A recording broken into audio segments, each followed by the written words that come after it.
What is up, fellow nerds, and welcome to Not Your Status Quo Sunday Night Chat. Dave, Doug, good to see you, gentlemen. It is good to be seen, excellent, as always, to see the both of you, too. We had a busy week. We had a great week. We can probably get started. Oh, hold on one sec. I got to turn something down. All right. You can't turn down my sexy. That was a little bit too loud. Philosophers had put it, turn it down for what? What? He didn't hear any of it. None of it. Oh, man. You were not joking about a busy week. Wow. Wow. I mean, just like amazing stuff all around. Like on our three main things that we've been talking about. Damn. Yeah, there were a few shows on this week. What's that? There's like 3 shows on this week. Yeah. It's crazy. Very cool. You know, as sad as I am that Obi-Wan is over, I think that final episode just really did that series justice. It was pretty good. Absolutely. Okay. I think it was definitely the best show of the series. Let me say that. Wait, Obi-Wan? Mm-hmm. Or do you mean the best episode of that whole series? What's that? The best episode of that series? Is that what you were saying? Okay, all right. I thought you were saying that was the best show out of all of our series that we were watching. I was like, really? Well, that's a strange, a strange turn. All right. Well, gathering by the image that you've got up, Heath, I assume that we want to talk about Obi-Wan first, then. We can. It was just up there. We have no rhyme or reason to this. We can do anything we want. We don't. We are, we're hacks and frauds. We don't know what we're doing at any point in any time. We might not even be live. No. We can switch to Miss Marvel right now because that's what we're doing. We're crazy, man. Just start talking about a movie that was in theaters years ago, as if we just saw it. You guys remember the original Flash Gordon with Sam Jones? Oh yeah. Let's just talk about that for the next 3 hours. Yeah. Way too long. It was a crazy scene at Aboria, but he'd stick his hand in there and not get bit by that creature.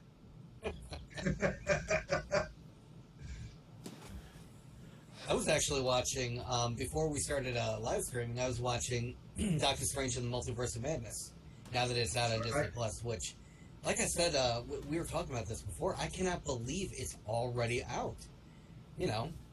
It's a month and a half. Whereas, obviously, the far better film Morbius is still in theaters, where it belongs. It's Morbin time. It's Morbin time. But yeah. I forgot how hilarious that last end credit scene is. And Tundra Walker wants to know how we're going to keep the boys discussion PG this week. I don't think that's possible. I don't think that's possible. I don't think we're going to. Yeah, we're not. Herogasm is too much. Yeah, we're not even going to try. If we kept it PG, this would be it. Well, the boys episode this week. Okay, now getting into Miss Marvel. Right. There was an episode of Boys. Anytime that you say that there's a boys episode and Love Sausages makes an appearance, like, that already negates all PG is out the window.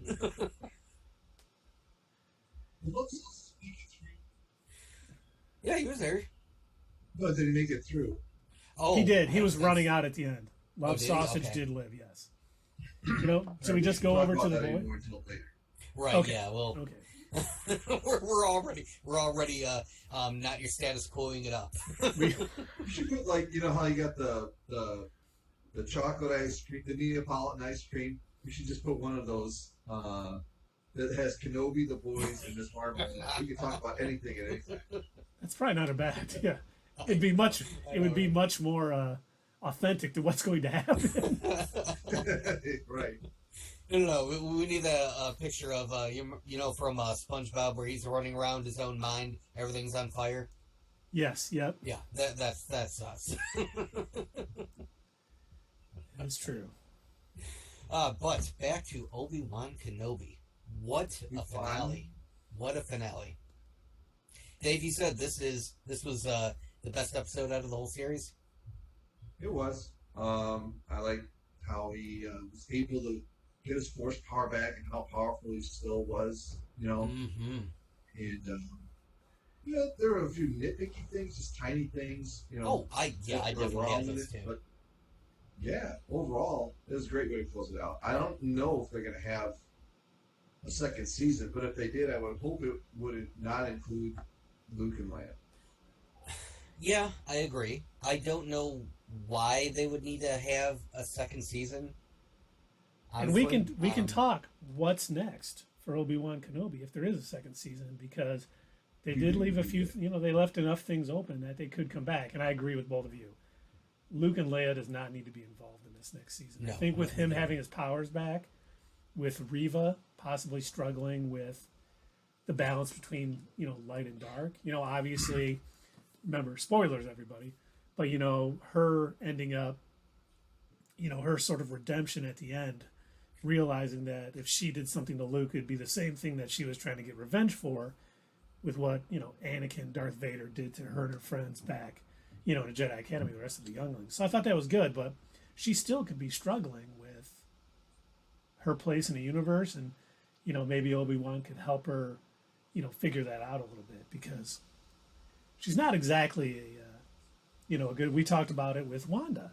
Is she redeemable? I mean, Reva did a lot of bad. She was very. I think so. I don't either, and I think that could lead to clashes with other Force-sensitive people that are out in the universe.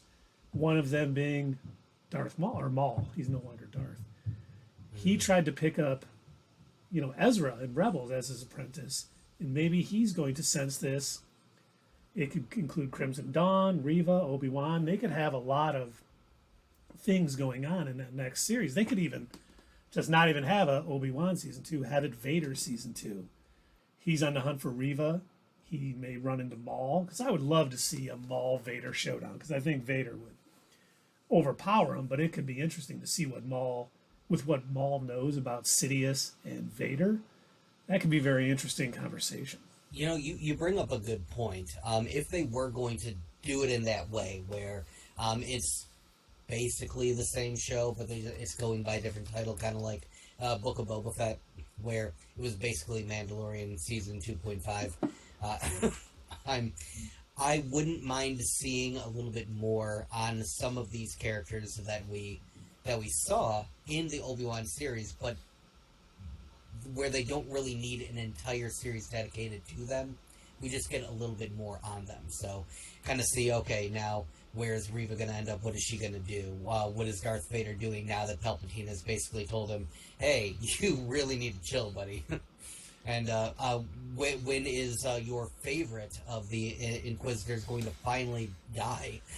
It's got to be in season 2 or Darth Vader. But Tundra Walker makes a good point. She could be revealed as a masked bounty hunter. Mm-hmm. Book of Boba Fett, Mando, Ahsoka. She could show up. I mean, it's not unheard of that Jedi lived that long. I mean, she was older than a youngling during Order 66. So Reva could definitely still be alive and out there and posing as a bounty hunter or doing something else. That'd be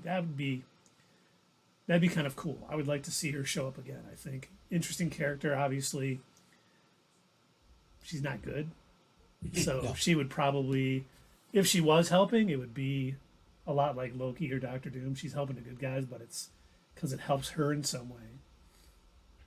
Well, the fact that, and I kind of briefly brought this up our last live stream, the fact that all of the Inquisitors had a red lightsaber implies that they had to bleed their own kyber crystal, which means they had to have done something, I would say, dark enough, evil enough to be able to have that anger, that hatred in order to do that, right? No, so, absolutely. I mean, she probably didn't slaughter people on the same level as Darth Vader, but it's very likely what you're saying is she probably also did some pretty shitty stuff to get to the rank that she is at. And it was, I talked about this before. I love the fact that they have Inquisitors, working against each other. Mm-hmm. In every comic or any sort of medium, anytime villains team up, they always end up betraying each other. So it's nice that, Reva hated Vader, wanted to kill him, wanted revenge against him, and she was also, the Inquisitor and willing to do whatever she could. Who knows what her end game was after, and I don't know if she had anything past getting revenge on Vader, whether she was eyeing being Palpatine's, apprentice after that. I don't know, but there could be some interesting stories to tell with what we now know after Obi-Wan. Well, we could finally maybe get our Order of Grey Jedi. Yeah. Striking a nice balance between dark and light. That would be cool. I'd be okay with that. So overall in the series, you guys think that it was a story that needed to be told? Do you think it was really something that enhanced your experience of Star Wars?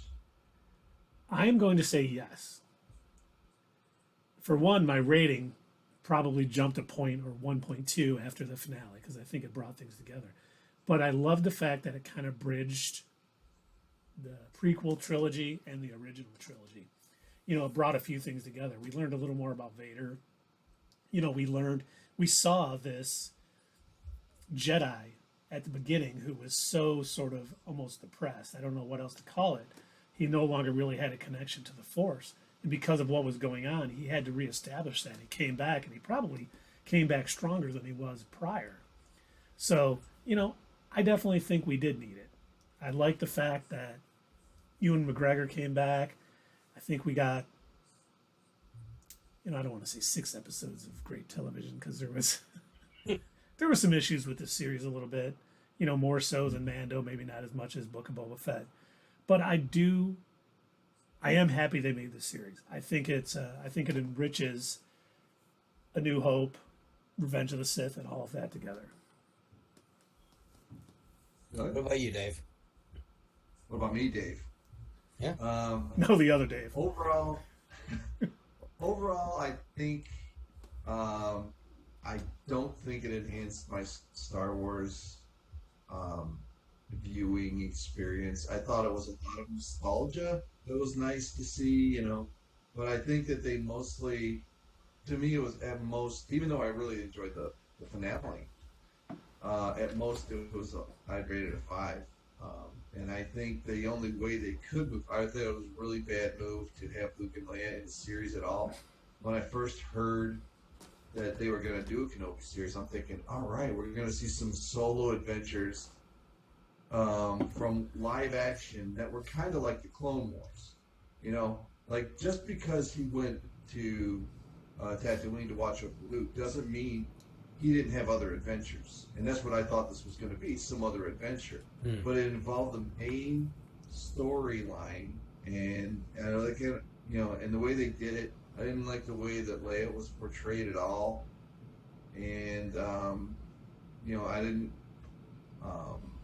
The Reva character, like you were saying at the end, there was no way she's going to get redeemed, And I think they were trying to, with the writing, I think they were trying to say she is redeemed at the end when he says like you're free, and I'm like that's not right, So I don't know if that's not the message they were trying to send. See, I took it as you were free of that hatred and need for revenge now. I don't think he was saying like, you're a good guy now. Let's go start a Jedi Academy, because I think he knew she was pretty fucked up. Yeah. So yeah, that's what I think. I mean, what do you think, Doug? I'm kind of caught in the middle. That's why I wanted you to go first, because I kind of figured you were gonna be more on the other end of the spectrum from Keith. So I'm kind of with you where I don't think it was necessary. I enjoyed it. Enjoyed most of it. A couple of episodes were iffy to me. But could I have done without it? Yeah, absolutely.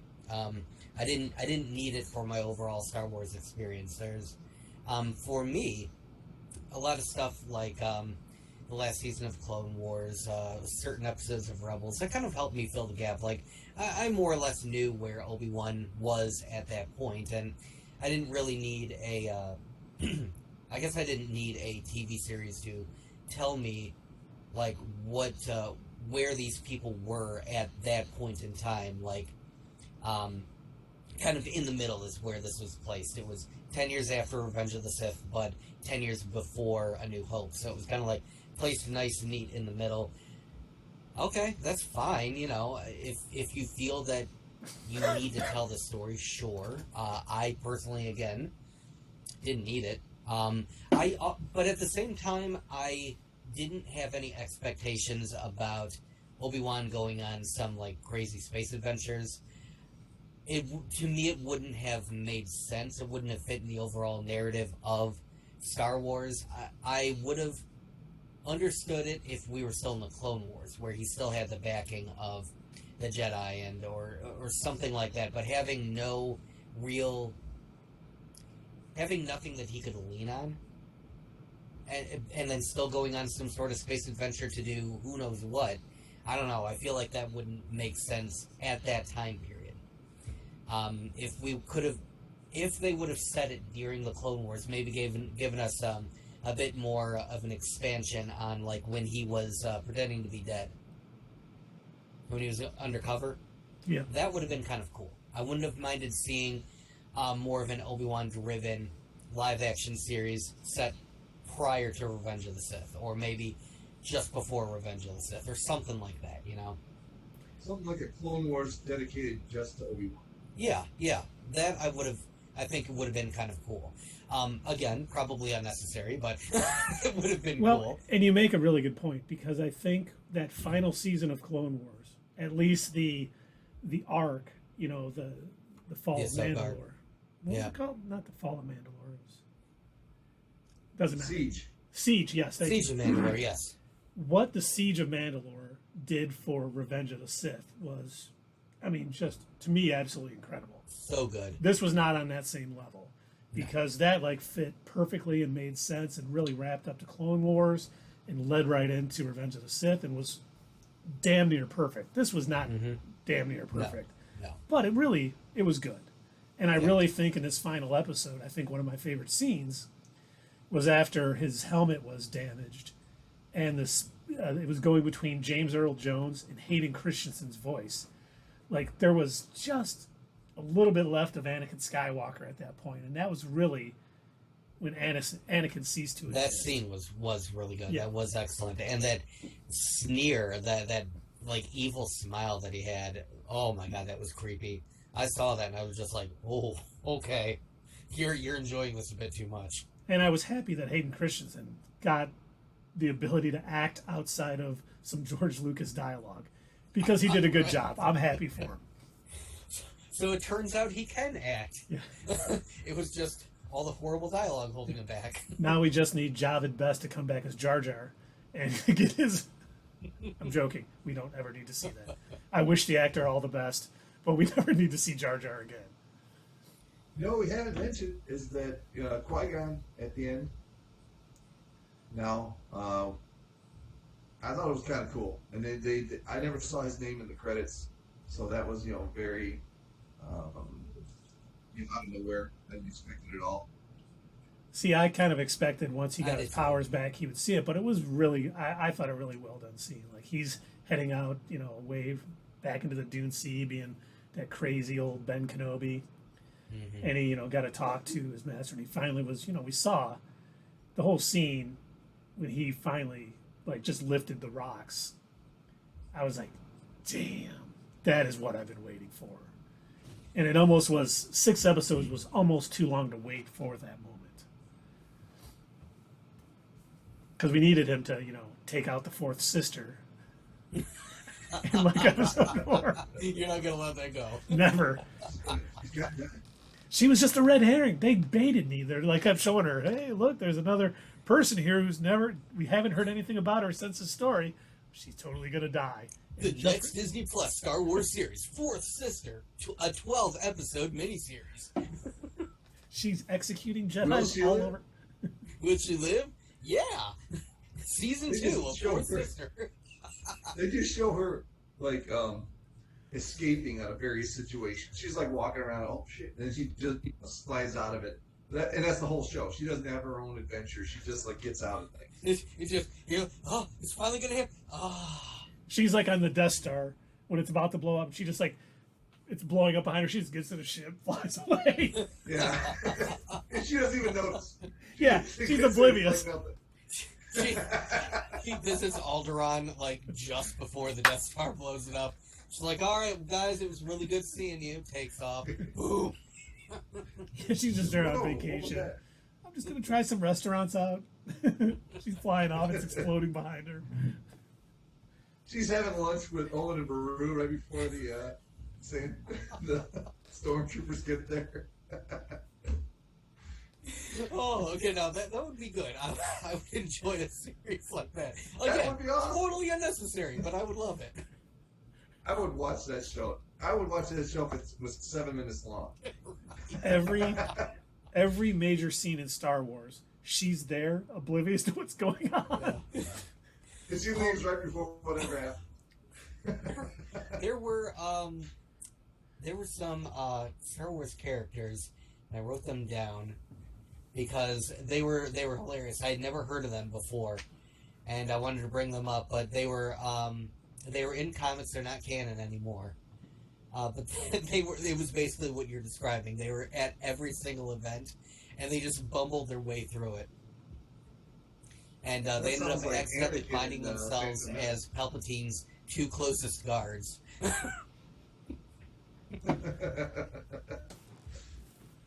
Leave us. Oh, great. I can get out of here. Thank God. Why? He's the most powerful Sith ever. Why am I guarding him? What am I going to do? At one point in the comic strip, one guy lifts his arm like, "Why are we here?" If something's going to take you out, how are we going to stop him? I'm just here to witness. I'm here to win prizes. Wait, was he just screaming? It sounded like he was falling down a pit. Oh, no. Yeah, Oh, we're fired, aren't we? I wonder if Vader will keep us on. You think we're going to get our next paycheck? He's not doing good either. Right. Hey, you get paid? Right in the middle of a pay period. I knew this was going to happen. Yeah. Wait, you get paid? What the hell? So, we were talking. You mentioned some nitpicks earlier, Dave.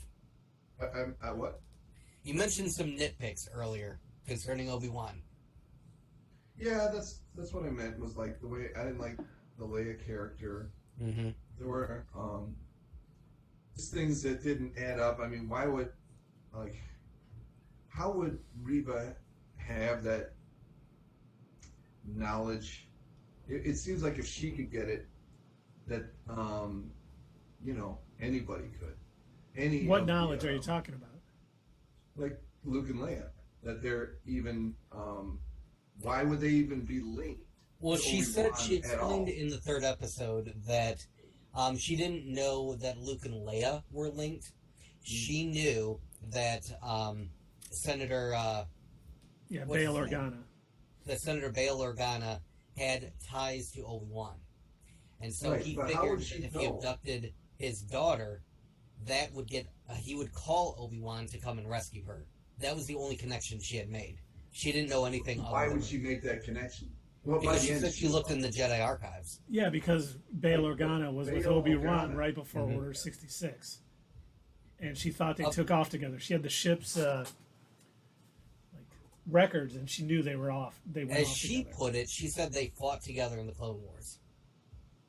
And they barely, if you go back and watch the Clone Wars, they barely even talked with each other. But Yeah. they did Revenge of the Sith, and they were part of the plan. I mean, I thought it was... This is what's flimsy to me, that's all I'm saying. No, I know. And what bothers you may not bother Doug and I, or what bothers you two may not bother me. That Well, was Doug asked, kind of man, like he asked. I know. it was like the least intrusive nitpick for me.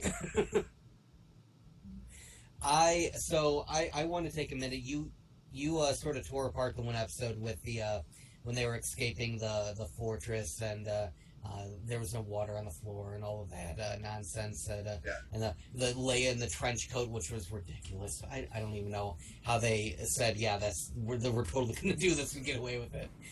But my nitpicks are specifically about this last episode, and specifically about the very end, after the whole fight and everything. To me, I understood what they were going for with trying to make sure that every single thread was wrapped up, because I think they were trying to make sure, okay, we are not going to do anything like J.J. Abrams. We're not going to, have any loose threads. We're going to make sure that we cover every possible thing. And it seemed to me like there were multiple endings. Like, every time I thought the episode was over, then we had to do another ending so it could wrap up something else. And to me, it felt very, very similar. And I know you guys will argue with me on this. It felt way too similar to the ending of The Rise of Skywalker. The way they were trying to tie up all of those loose threads that nobody gave a shit about. Chewie gets a medal. Why? Nobody asked for that. That's an inside joke that nobody said. And then in this show, we got to make sure that Leia gets her. Well, I think. Tundra Walker agrees with you, thinking the Leia thing was dumb, but I liked it because he went and basically, face to face explained, you knowing who I am is dangerous to both of us. And I liked it because she said, thank you, Obi-Wan, or whatever. That was the only time she ever called him Obi-Wan, like saying, I get it. I understand where this galaxy is at, and I understand where our two places are in it. So I will keep this between us. This is something I'm not going to mention. And I think it really hit home. That is why she called him Ben Kenobi, in the R2 message. And I thought that was pretty good. I thought that was needed. Now, him seeing Luke, per se, while he brought him that, the Skyhopper model that we see and thing, Mm-hmm. I didn't think was as needed. And I was like you, after the Leia scene, I was like, okay, it's over, credits. I wonder if there's going to be a post-credit scene. And then we got that Luke scene, and I was kind of like the same way. I'm like, okay, it wasn't bad. Like, I wasn't upset about it, but I was just like, was that scene needed? I don't think it was. You just said that she called him Ben Kenobi in the message. She calls him Obi-Wan. In R2-D2, she calls him Obi-Wan. Yeah. Oh, that's right. That's right. Yeah. It's Luke that calls him Ben. Ben, yes. Yeah, And Luke says it as if he can't. You don't mean old Ben Kenobi, do you? Yeah. Yeah, Luke says that. Yeah. Oh, forever stupid Luke. And I'm glad that they let him still be, completely unaware of everything. That is one thing that I think was unnecessary, that they even needed to do that entire scene, but I'm glad that they covered it up, that they wrapped it up nice and neat in their Star Wars duct tape to make sure that Luke is still completely ignorant of the galaxy around him. And Tundra Walker That's says... the same little plastic toy that he plays with in A New Hope, right? So that's how they wanted to tie him in. Here, Obi-Wan gave you this. And Tundra Walker says, both unnecessary risks. The Leia one with all the ship tracking and stuff, no way he does that. But this was a stolen ship. No way tracked back to him, per se. And as long as they don't get access to the recorder on the ship, they wouldn't be able to track it. So I don't think that was an unnecessary risk flying there, because it wasn't a Obi-Wan registered ship. And I'm sure, Bail Organa, as a senator, has a lot of visitors. Now, if Vader would have been given a green light to hunt him down by the Emperor, maybe he starts checking everything and everywhere. But I don't think it was an unnecessary risk, because that ship was pretty much untraceable to Obi-Wan, because it was part of Ice Cube's kid. I can't think of his name. What was Ice? Broken. Yeah, Broken. His real name? It was one of his ship. No, his character name. But Obi-Wan, careful old Anakin's mentor. But no one knows it was... I guess there could have been people on the landing strip, but they would have been the closest allies to Bail Organa. In no way would they know his name's not Ice Chip. That's good. But I think only the closest people would have been there when he landed. So I don't think there was much of a risk for anyone ratting him out. Only because, Bail was one of the leaders I'm of the no rebellion. longer iced tea. I'm water tea. I care now. Wait, there's your first Rick and Morty reference, guys. Yeah, what are we? 36, 34 minutes into it. Nice. All right, But so again, I want to do something, and we'll see, how this plays out. So I'm dropping a surprise on you both real quick. Ready? Yes.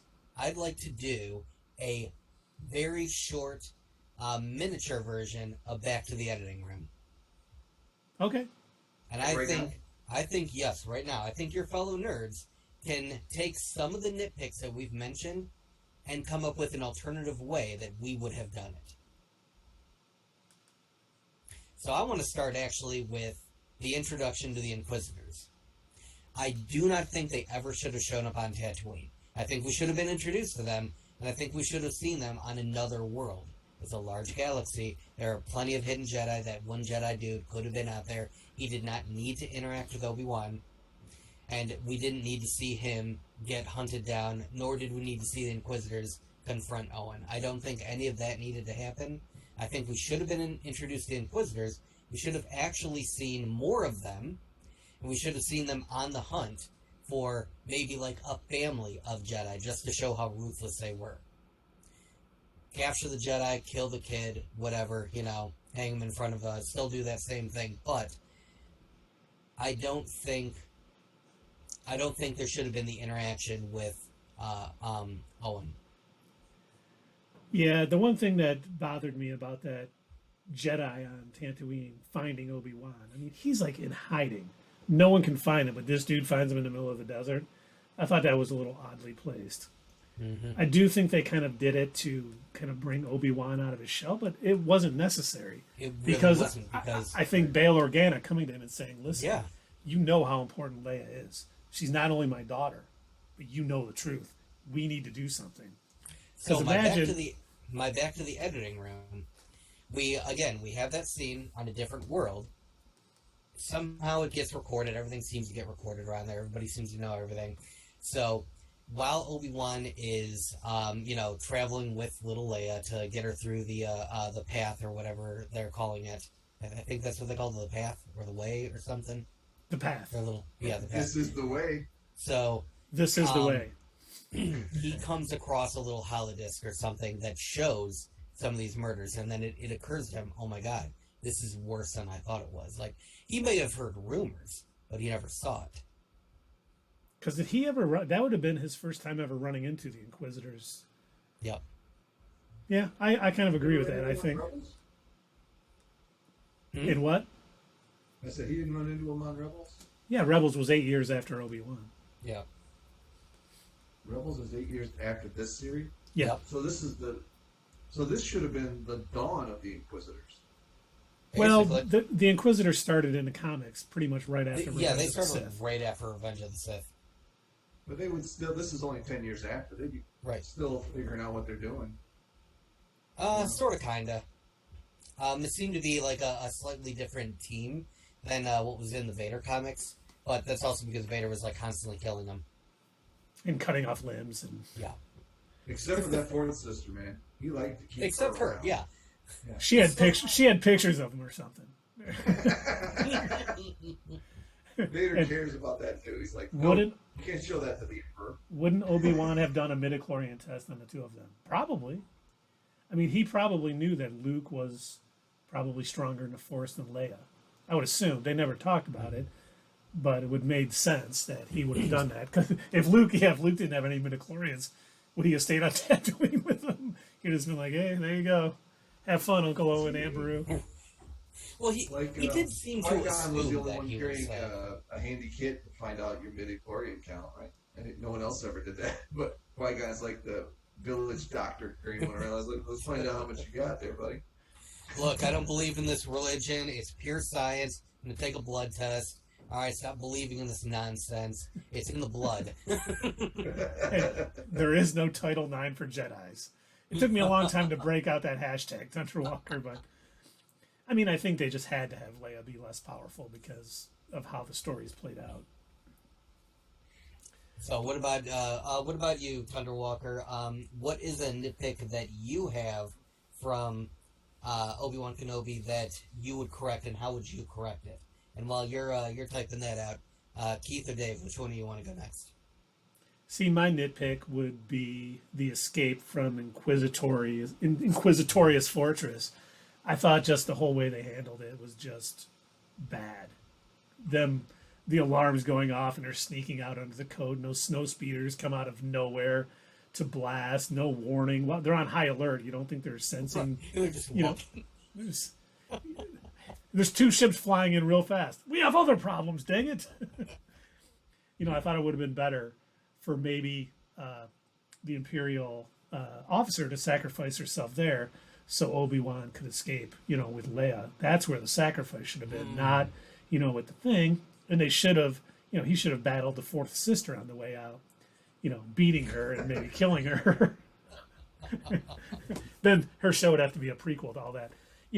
Make it a little more dangerous. It just seemed like, all the talk of this fortress is on a water planet and there's nothing around it. It's impenetrable. It's blah, like it blah, didn't blah. matter. It's like,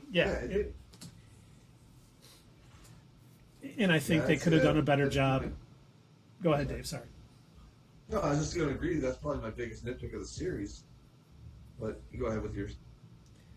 Well, I was just going to say, I think how he finally came about to help Leia shouldn't have taken as long. I think his whole I can't help you was just...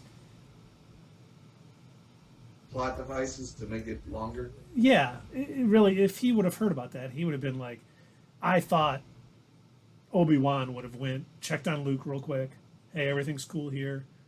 Make sure it's just some plot against Bail Organa, possibly for Leia, not something, someone figured out about Luke and Leia. And then he would head off to do it. I thought the whole thing they went through to get to that point was just not consistent with Obi-Wan's character. Because he was a Jedi. He always went to help. He did the right thing. And I know he was kind of at a depressed state, but I think he should have been like, I've got to do something. This is, I got to protect both kids. And I just thought that could have been handled better. It was kind of a cliche moment because that's what you would expect. Whenever they come to the hero, what they need, the hero always says no first. It's kind of a cliche in these either series or movies. They're always like, Well, yeah, it's the hero's journey, right? You always got to start where you have to have a starting point for the hero, so that way they can become the hero, or in this case with Obi-Wan, re-become. He had to rediscover himself. So, and they do that like in. You're totally right. It is a cliche. They do that in TV shows, movies, video games, all the time, where somebody will. Either need to learn how to become the hero or was the hero and has to re-become the hero. Yeah. But a lot of times, I just think, when they're re-becoming the hero, they've been gone for a while. It's not as something as critical as the kids of Darth Vader. I think that's what would have spurred him to do it without question. I've got to help. If someone knows this secret, because anyone could have did a midichlorian test. If Reva would have had Leia and found out she was force sensitive, like we do think she did, during the series, Obi-Wan would have understood the importance of getting her back with Bail Organa. Do you think they're sweeping the whole midichlorian thing under the rug? Because yes.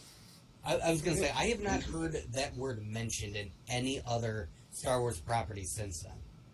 The only time they're going to do it is when we find out that Baby Grogu's blood was used to bring the Emperor back.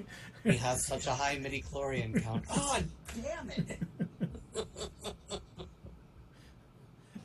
Now I shall take this corpse of Jar Jar and inject it with the midichlorians, and I shall create the perfect clone, and I shall call it Snoke. That would be perfect. That didn't turn out. Oh. Like, you took him out too early. You should have baked him in a couple hours. Maybe then he could have defended himself. Holy crap.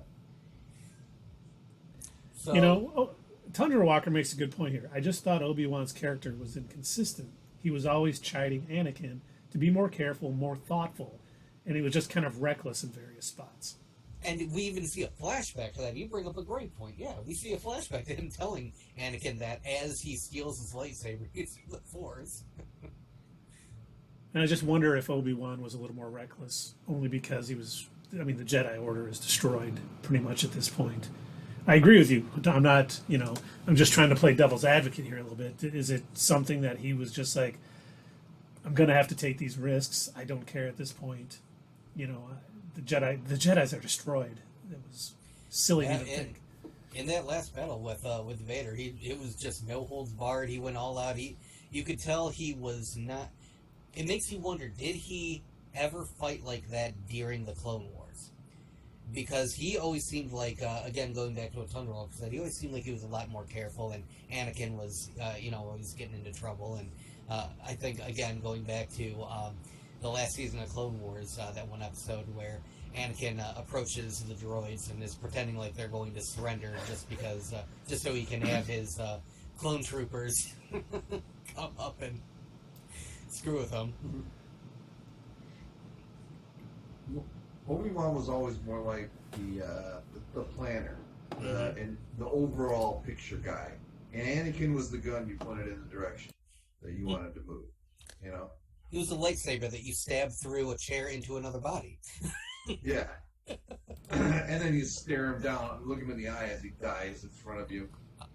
That's a cold moment for an animated series, man. But it's for kids. Family show. Yeah, it's a family show. Let's see. Do you think he was thinking about Satine all those years he was on Tatooine? I could have been with her. Instead, I followed right? the damn Jedi Order. Those 10 years while he's eating crepe dragon meat. Which, it can't be, too bad for you. The whole time. So, Thunderwalker says, now fast forward to A New Hope. Should a holo from R2 be enough to get him to be reckless with Luke at that point? Is there another prophecy thing we need? I'm going to be like you. I'm going to play devil's advocate. So he can get back into it. I think Obi-Wan, I think he was connected enough with the living force at that point. Maybe he had been communing with Qui-Gon for a good while. I think he had a strong enough connection with the living force. I think he had an idea of the direction things were going in. And I think he also knew Luke was ready to accept his fate of becoming a Jedi. He was too old to train. I don't know that was so much him being reckless as him just kind of pushing things to where they need to be. Knowing it was the time. Luke's not getting any younger. We really need to do this. And then with everything falling into place after that, finding out they have this Death Star. Too old he is. Train him, we will not. Reckless like his father. He's like, wait, Baru's gone? Ah, forget it. We're out here, dude. That's the only reason I was leaving you alone was those two. And they ain't here anymore? I'm out. What? Your aunt and uncle are dead? Oh no, what a shame. Your uncle and I are such good friends. Oh, that'd be horrible to find out one day that Obi-Wan sold out Owen and Baru so he could get his life back on track. Hey, old man, do you know where Owen and Baru live? Why, right over there. Are you the fourth sister in a squad of stormtroopers? It's that moisture farm right over there. Right. He's like, all right, I'm going to go home and make a steak. We'll be over in a little while. There was that inconsistency where he's like, these blaster shots are too precise to be Tusken Raiders. Because it was Obi-Wan. He knew he had to kill him.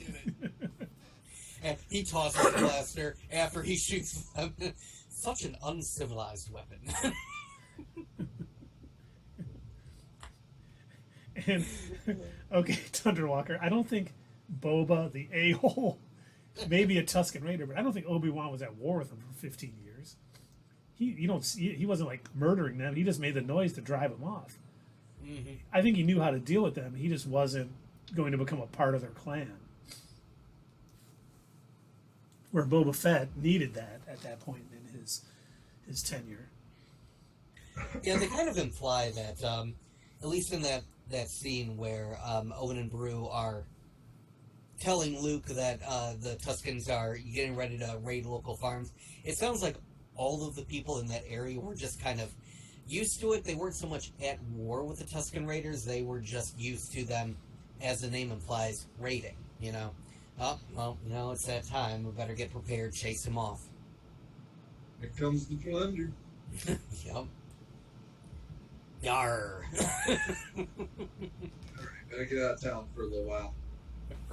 Right. Hand over ye water and booty. Well, why don't we ask our question who seem to be in charge of our show tonight? All right. Keith, you want to do the honors? If you want me to, yeah, absolutely. So our question of the night, which I forgot to update our stream info. I have to change that. Yeah, busy day. Spree and then swimming and everything else. I should have made sure I had more time.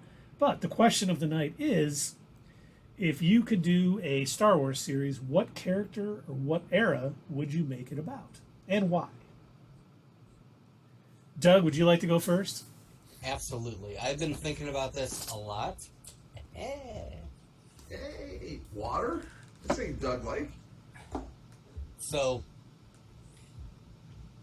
you know how you two know how I am when it comes to like certain lore related items, especially how I geek out over the unnecessary technology in the Terminator series. It doesn't even matter to the story of the movie.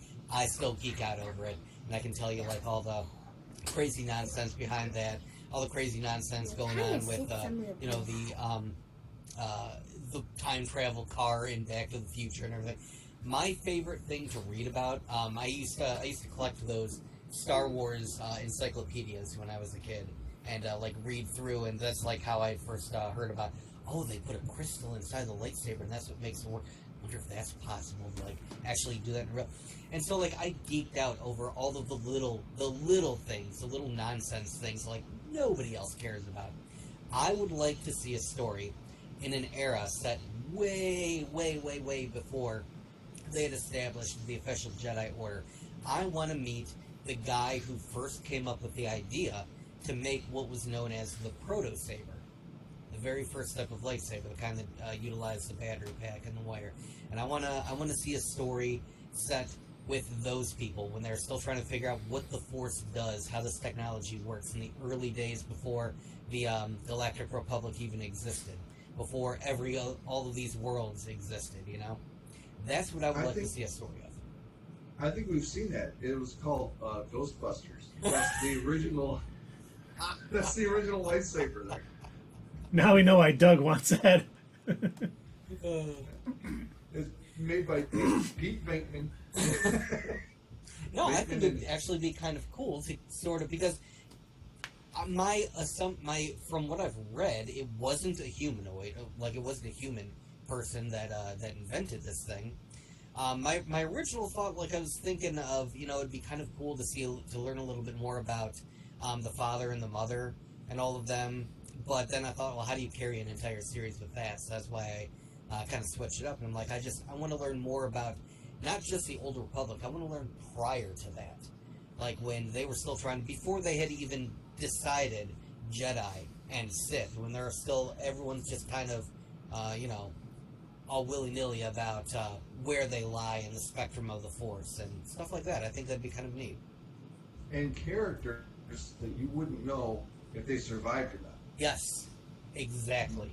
It's set so far back that it doesn't really matter in the grand scheme. We're not doing the Skywalker. And I swear to God, if they did that and they introduced, my name is Jinju Skywalker, I'll be like, stop it. We can stop with that? I'm the hairy ground flyer. Right, Harry Ground Flyer. You know what? I'll take that. I will take Harry Ground Flyer. I'm fine with that. But yeah, give us some new characters. Show us some more of these alien species. It's a huge galaxy. There's so many types of characters and races and aliens and things that we can do. And like, it doesn't all have to be on Tatooine and Coruscant and with the Skywalkers. Yeah, Tundra Walker, he has heard it called plot proof. I've heard it called plot armor also. Mm-hmm. When you know someone's not going to die, like Black Widow in the Black Widow movie. it does. You're pretty sure she's not going to die when the movie's named after her, but it does kind of add that sort of, she's going to be around, take some away a little bit. I guess that's like another nitpick with Obi-Wan. Like, everything has to be reset, put in its place in order to get us to A New Hope. So, like, he has to be on Tatooine. You know that he has to be watching over Luke. You know that all these things have to basically reset themselves to get them to where they need to be. And that's why they did things the way they did in Rogue One, where they had to kill everybody off, because you can't have that. None of them can be alive for A New Hope. And, Leia's going to be with Bail. Mm-hmm. She's going to grow up on, Alderaan and stuff. Yeah, it was... Dave, do you want to go next, or you want me to?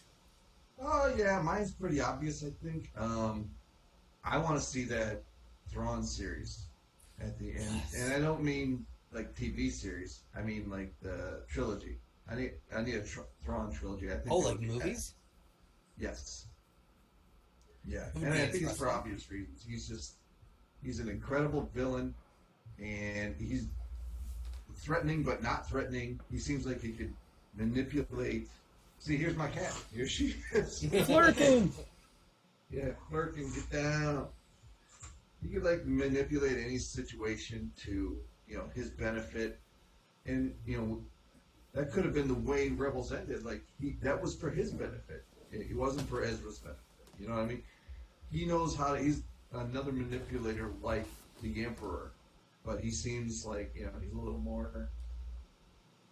He doesn't use the Force to do it. He is just understanding of people and psychology and everything around it. And I thought that was, Tundra Walker says the Timothy Zahn books brought the screen. Hopefully, yeah. Yeah. They would have to change some things, obviously, but I would love to see that adapted to the big screen. Now, are you talking like prior to the Rise of the Empire, like kind of follow him in his early days as well, Dave? Or are you talking about like after he abducts Ezra? See, he abducts Ezra, and that's still before A New Hope. Oh, that's right. Gosh, you're right. I would still want to see the series set after the Rise of Garbage. Well, would it be? Because think about it. I mean, Ahsoka, this is 5 years after Return of the Jedi, and Ahsoka's looking for him then. Well, I guess it all depends on when she finds him. If they had done that instead of the 3 they put out, that would have been amazing. If they would have came out with these shows before The Force Awakens and all that and did that, that would be... Every one of those movies would have made a couple $2 billion.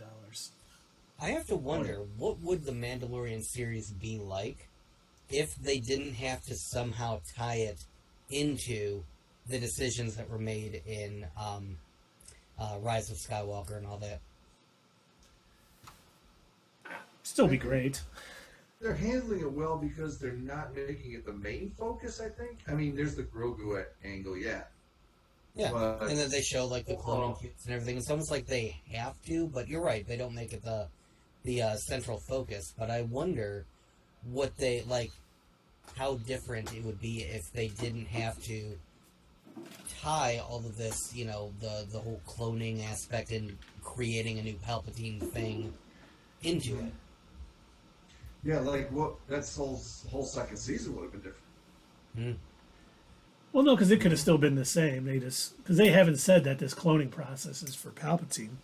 Because it could have been... Oh, yeah, they're cloning a different Dark Lord. Totally. Well, no, they could just be trying to find Force-sensitive, clones to fight. If you could get an army of Force-sensitive clones, and, I'm sure Moff Gideon would be ecstatic to have Force-sensitive clones at his beck and call. It would be truly dark and, absolutely diabolical if they went this route with it. What if they were taking these Force-sensitive kids? What if the Dark Troopers weren't fully robotic? What if they were sort of like General Grievous, and they had some Force-sensitive kid, all like the Matrix, input into this robot armor and like plugged into it? Yeah. Yeah. Ooh, and even if they do kill it, evil. or even if they do kill the dark trooper or whatever, or you destroy it, they can move his consciousness into another dark trooper. They can take the organic battery and plug it into a new one. Oh, God. Yeah. Even Vader would be like, oh, wow, guys. Jeez. It's pretty dark, man. I'm going to show you why you don't need an upgrade.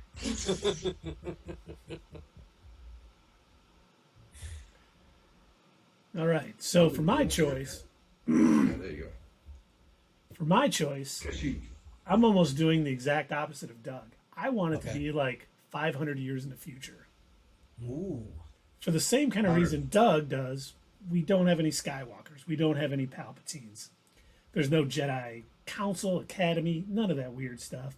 Mm-hmm. You just have some Force-sensitive people. You have, political things. You have a bunch of things without needing to tie anything to a movie that's already been done because you're in between it. They need to get away from, as much as I liked Obi-Wan, having Luke to still be on Tatooine, Ben still there, Leia with Bail Organa and Alderaan and all that stuff. It'd be better to not have any of that. Just totally outside of everything we've seen so far in the future, different races being introduced from different parts of the galaxy. Maybe even have it total Outer Rim, where it's more like the Wild Wild West. And you have Jedis about, and you have Sith. The main villain could be a, rule of two, a Sith and his apprentice, going around just wreaking havoc and building an army and doing stuff like that. Just so you don't have to tie in anything to do with the Skywalker saga. Not that I didn't enjoy it and love those movies and the other stuff, but you just got a clean slate and you can do whatever you want.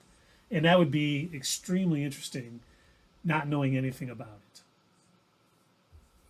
Who are you, little girl? I'm Jessica Skywalker. My great-great-great-great-grandfather was Luke. Or Rey. Yeah. Rey Skywalker was my great-great-great-grandmother. She was the most powerful Jedi in existence. How weird would it be if they had a series where Force users weren't relegated to being a Sith or a Jedi or something like that? You just had random people walking around just kind of using the Force for mundane things I can't reach that box of cereal. Ooh. Hey, can you reach the Crispix? Right. They do stock. You're in line at the club, and you go up to the bouncer, and you're like, just stuff like that. You like those? You could open the series. You could open the series with you looking like it's some battle scene of somebody using the Force, but then you zoom out and it's really just somebody tuning the TV too from their chair.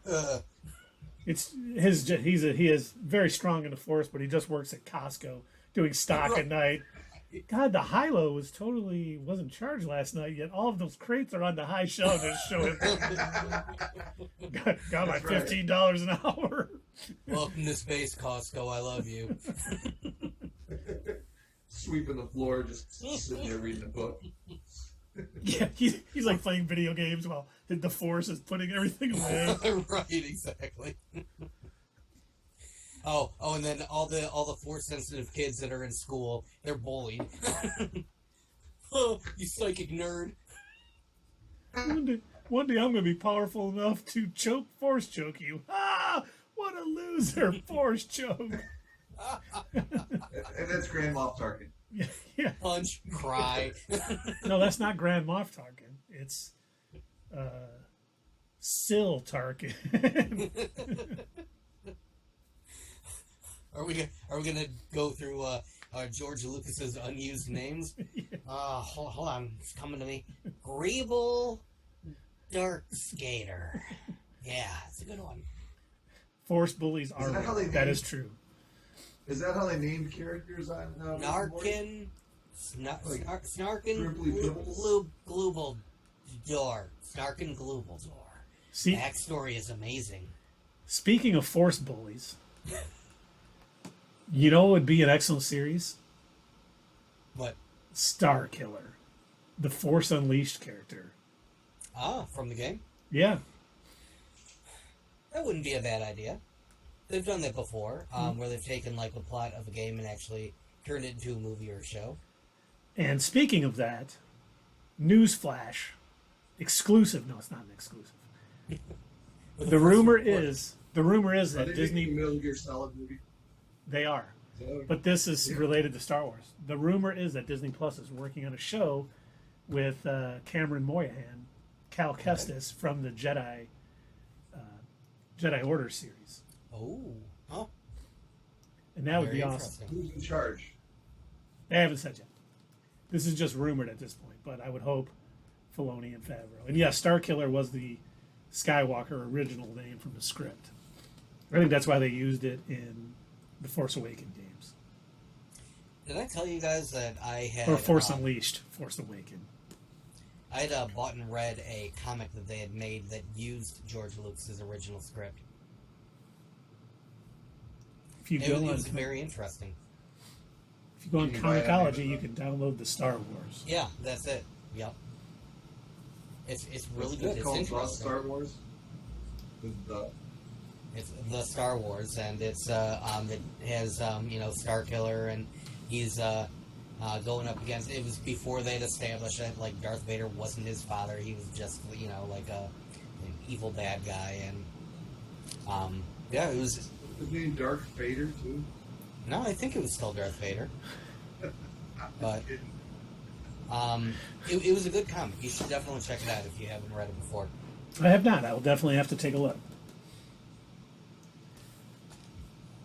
We got anything else for Obi-Wan Kenobi, gentlemen? Yes. Move on to Miss Marvel, I have or the Boys one more thing, one more nitpick that I forgot to mention. Well, I guess less of a nitpick, more of a I laughed when I shouldn't have. And it was when Obi-Wan sliced at Vader, and broke off that part of his helmet. My first thought was, oh, they're doing like what they did in Rebels. And then when they zoomed in on the scar, and I'm like, my first thought was, you want to know how I got these scars? And I'm laughing at my own stupid joke, and I was just like, I know why they did that. It was, again, unnecessary. Nobody asked. Nobody needed to know how Vader got that scar. But thank you, I guess, for showing. And Ahsoka broke the other side, so now Obi-Wan broke this side. Yeah. I'm sure after he came back after the fight with Ahsoka, Emperor was like, Jesus, you know how much these helmets cost? Right. The fourth sister is cheaper than you. And I have to get you a new button panel? Yeah. Radio Shack went out of business. Where am I supposed to get a new button panel now? Is there a CD player in that thing? Trying to slide it in. Click, it's raining tacos from out of the... He's like, I gotta just go and make an upgrade. Where's the slot to put that in? My blue milk dispenser is not functioning. Blue milk. Come here, I need a Mountain Dew. But that was it. That was my last little nitpick. I laughed at that, and yeah. Why so serious? Right. All right, well, what should we go to next, guys? The Boys or Miss Marvel? Tundra Walker, you're still there? The Boys for last. Would you say... I agree with Dave. Let's do Miss Marvel next. Would you say we're going to save the best for last? Mm-hmm. Sometimes the sun goes around the moon? Just when you thought... Sierra? Oh, welcome, Miss Sierra. Huzzah!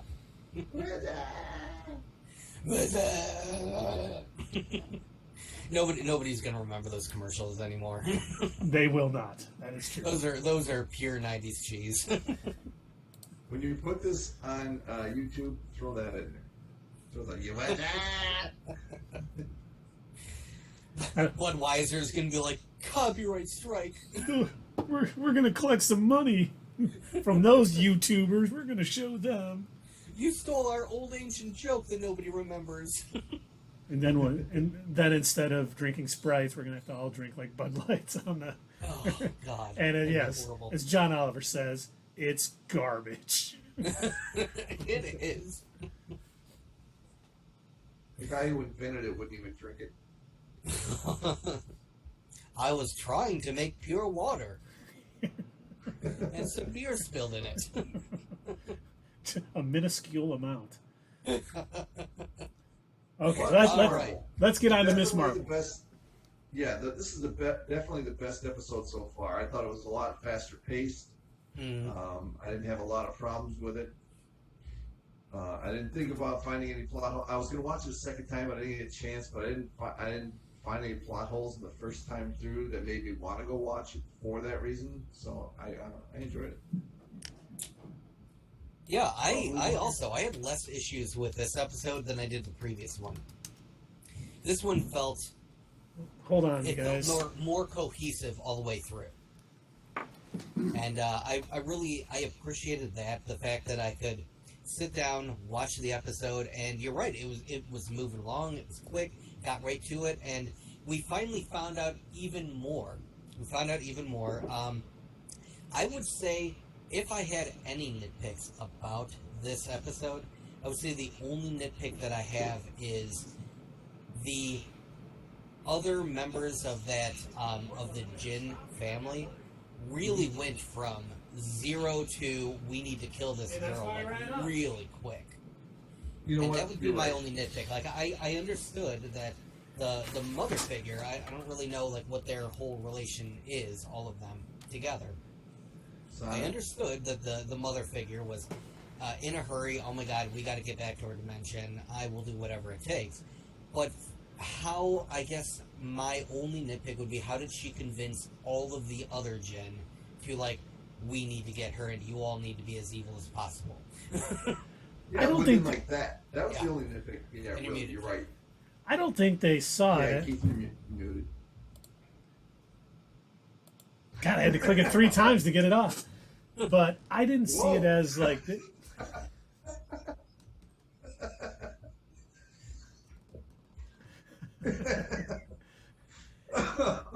I didn't see it as them like just turning evil. I looked at it like they're like a different race, different species, just totally something different.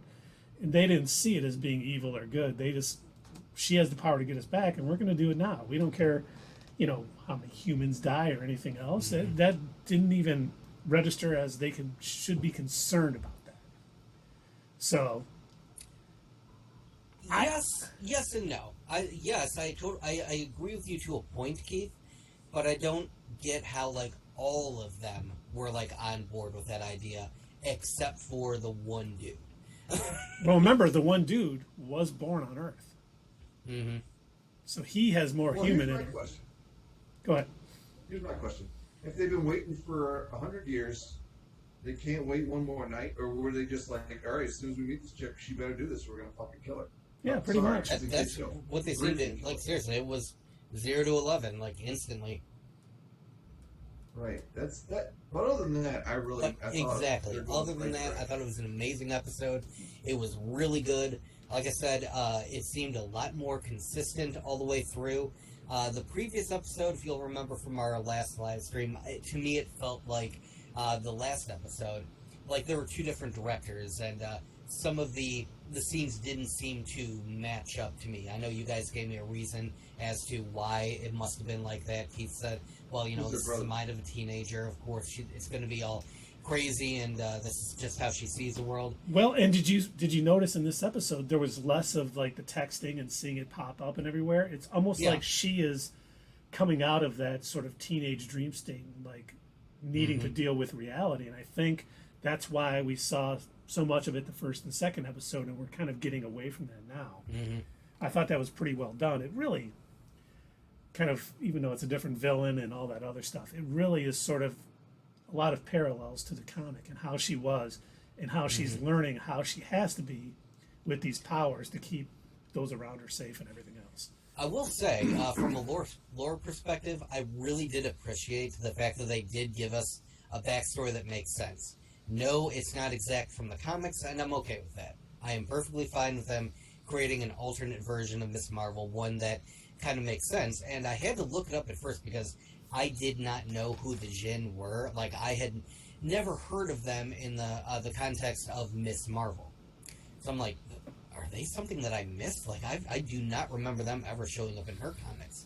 So I'm like, I'm looking them up, and I'm like, oh, okay, so these are these belong in a wholly different like story, and they decided to pull them from their story and place them into this. But it works. Yeah. It works because if So you far. remember from like what was it, episode 1 or 2 or something, they mention like in her brief brother. passing. Her brother says, "You still scared of the Jinn?" Yeah, and foreshadowing, perfect. And that was good. Good Well, idea. And the funny thing is, and I did not know this during the 90s, I was not exactly reading too many comics at the time, but there was a 90s comic by Alan Moore called The Clandestine, Yeah, which I have not read yet. I don't know if you guys mentioned it while I was off for a I second. did on but, Friday once I had looked up like some of this stuff. And I'm going to read it on, I haven't read it yet. It's been a busy week and weekend. But I'm going to read it on Marvel Unlimited just to see if it's going to give us any insight into, what's next for Miss Marvel. Because, we're halfway through this series already, which is always shocking to me. I love the fact that there's 6 episodes, but I almost have the same problem with every series being 6 episodes like this as I did with every series on Netflix being 13. With Daredevil and, well, let's not mention Iron Fist. But, in those, they were like, it's 13 episodes. So you got some filler. You got some things that, Right. In the 6 episodes, it seems like everything is so fast-paced all the time. There's no They're rushing time it. for slow down and, slower moments and something else. Now, if the story fits 6, perfect. It should be 6. It was like we used to talk about with The Mandalorian with the season 1. One episode would be 28 minutes. The next episode may be 50. Whatever the story needed to tell itself out is what it should be. And I feel that's the same with these. If it needs 7 episodes or 8 episodes, do it. Don't force it to be 8 or 6 just because it's some, random number that Disney Plus needs or Disney wants. Yeah, exactly. If the story takes 8 hours to tell it in 8 hours. Yeah. We were saying that back when we were first reviewing The Mandalorian, how we noticed that some episodes were like a half an hour, some were like over an hour. And yeah, if it does make sense that some episodes and some seasons be longer or shorter depending on the story that they need to tell.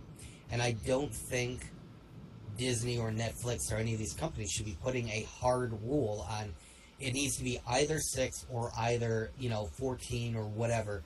This is your cutoff point, and this is what we're funding. This is what the budget is. I think they should let them be like, you let them come to you and say, okay, this is what we need to tell our story, and then if you've got the money, fund it. Yeah. And I kind of got hoped that when we found out that Andor was going to be 12 episodes, I hope this is them saying this story is not going to fit in 6. Mm-hmm. Them going, well, 2 seasons of 12, 6 each. No, we need 12.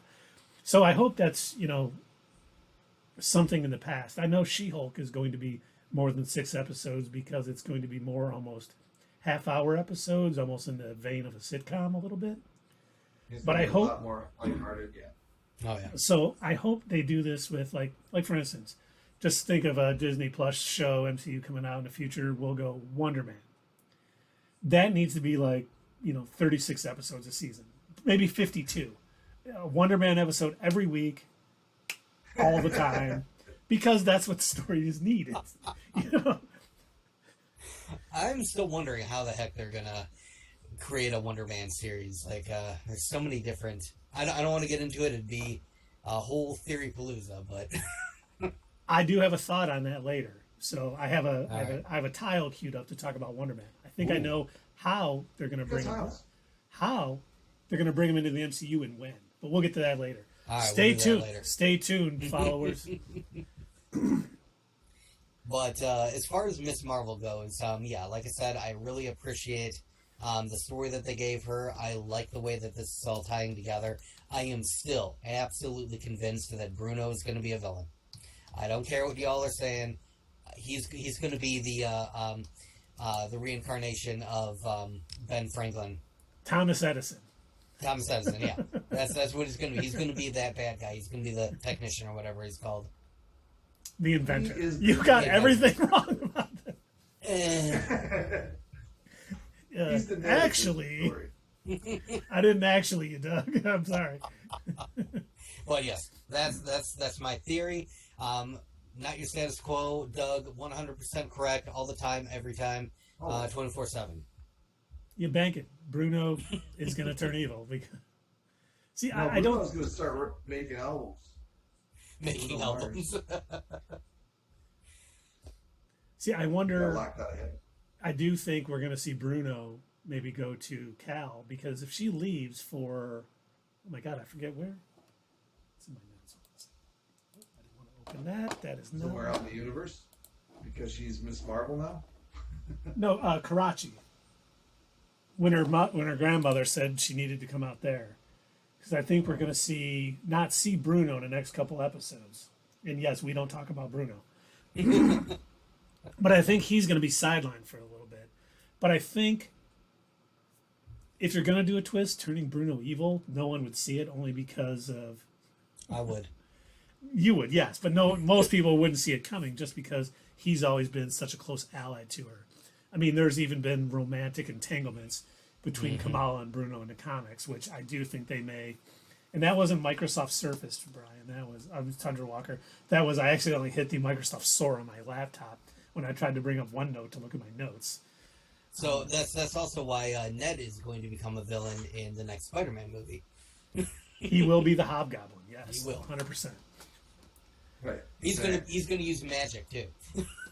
He's going to be the Mary Jane and just be the side character. How crazy would that be if he completely forgot who Peter Parker was, but he remembered that he could use magic?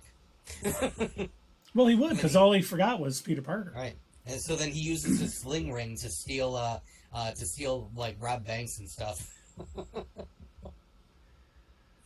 I must fund my goblin glider and See, while we're off on this tangent, I do think Spider-Man 4, I think the villain's going to be Scorpion. Because Scorpion still wants Spider-Man dead. He never knew Spider-Man was Peter Parker. Mm-hmm. So I think they could make a nice grounded, Spider-Man, no one knows who he is again, a nice grounded Spider-Man story where it's Scorpion trying to take him out. I think it's going to be the Sinister Six with the Vulture and Morbius. And Darth Vader. Darth Vader's going to be in there. Why not? No, there's got to be some obscure Mexican wrestling character that they're going to give a full movie to. Oh, wait, Sony already is. I'm sorry, because there's no other characters. Harrison's going to be Morbius.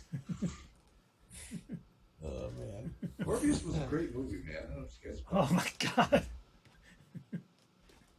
I was the one person who went and saw it last weekend. Yeah. You were the one.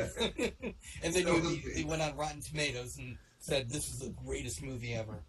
Masterpiece. Yes, absolutely. Jared Leto. Everybody. What if they made a movie with oh my gosh, why is his name escaping me? Morbius. We'll call No. Morbius. What if they made a movie with Jared Leto and guy who plays the Flash? Ezra Miller. Ezra Miller. And I heard unofficially that they were thinking about casting Grant Gustin as the movie From the Flash. series? Yeah. That is not true. Nah, son of a bitch. They still have been absolutely just mute on this whole Ezra Miller thing, which makes no sense to I me. think they're probably trying to figure how are we going to do this. Like, if you think about it from a company perspective, they're stuck between a rock and a hard place, right? They've already completely filmed the movie. Yep. They can't like quietly remove Ezra Miller and then refilm the whole movie around a different actor. Like, they just can't do that unless they just remade the entire movie and then put out a bunch more money. So it's either they shelf the movie completely and be out a bunch of money, they put it in theaters and they have to try and say, our views, do not match with the actor Ezra Miller. Please separate the actor from the art, and they somehow try and. I think right now they're trying to figure out, from a marketing standpoint, a company standpoint, what are we going to do about this mess? How do we even handle this? And I hate to say it, but I think this would be a lot easier for Warner Brothers if it wasn't getting, they've had test viewings of it and it is rated extremely high. Yeah. So they're like, oh man, we have a potential hit here. Right. Finally. And their actor is complete garbage. Yeah. And he's gone off the deep end. Oh, yeah. Like Sierra said, like, how can they get him to keep playing him? He's gone. The authorities can't even find him. Here's what I was thinking. We know this is going to deal with Flashpoint a little bit. Mm-hmm. And we know, all of us who've read the comics or seen anything else, we know things change when he goes back in time to save his mother. Yep. I think they're going to do something. The smartest thing, the easiest thing for them to do is after he corrects the timeline, there's a new actor playing the Flash. Yes, after this movie, yes, absolutely. And I'm pretty sure that is probably what they're going to do. I wouldn't even put it past them if that was like how they decided to handle, letting him go and replacing him for future movies. But what do they do about this movie? I know. They're Well, stuck and with it. Sierra has a good question. Can't they edit him out like they did Army of Dead? The reason I don't think they can do that, the character in Army of Dead wasn't the main character. Mm-hmm. There was only so many scenes that they, forget who they edited in. She's hilarious, and she's on Star Trek Discovery. I can't remember her name. It doesn't matter. But I think the reason they can't do that is because Ezra Miller is the main star of the movie, and he's probably in almost every scene. They'd have to reshoot the entire movie. They would, yeah. Well, no, not if they went with your point. If they went with him all the way up to the moment they do the Flashpoint, then they reshoot the scenes with a new actor for every scene after that. And So you're saying like throughout the rest of that movie, it's a different actor. It would almost be at the very end. More than 5 to 10 minutes. When he goes to set after the timeline's all messed up, when he goes to set it right, when he comes back, it's Jared Leto or that is Jared Leto. Oh God, we're gonna give you another shot. That is what they did with the DC animated movies when they were trying to bring all of their individual separated movies to an end and make their kind of connected universe of movies. They did a Flashpoint movie, and when he came back, he was voiced by a different voice actor, and his art style was different. And they had made that decision. Okay, now going forward after this Flashpoint story, this version of the Flash is going to be basically a different character, and to kind of fit in with our new 52 versions of all of these characters. If they could do that and refilm just those scenes, and if they could find an actor fast enough who's going to be their Flash from now on, that would be a brilliant move. It would be a move. Probably be the only thing they could do at this point. I really don't know. Yeah, I don't see him letting it go. It's gonna probably make too much money. I think a lot of people will still see it if it's good, even with, because it's funny. I don't see anyone you don't see anything online. Boycott the Flash because of Ezra Miller and everything else. Yeah, no, nobody is saying that. Most people are really just saying, hey, they need to catch Ezra Miller. I cannot believe he's, no pun intended, still on the run. Somehow we got back into the Flash during our Miss Marvel talk. Oh, you're right. This is Miss Marvel. Sorry, we won't go any farther that way. Oh, yeah. Wow. Gee, how do we do that every time? I have no idea. We're good at it. About Miss Marvel, I don't even know what else we can talk about because the show it hit on all cylinders this week, except for that one thing Doug mentioned. Yeah. I mean, it really felt like a superhero and show. that wasn't even really that bad. It was just it was cartoony to me. But other than that, the entire episode was really good. I totally agree with Keith. I like that they're basically showing that she's growing up. She's being forced to grow up a bit. She's being forced into a situation where she needs to accept her responsibility.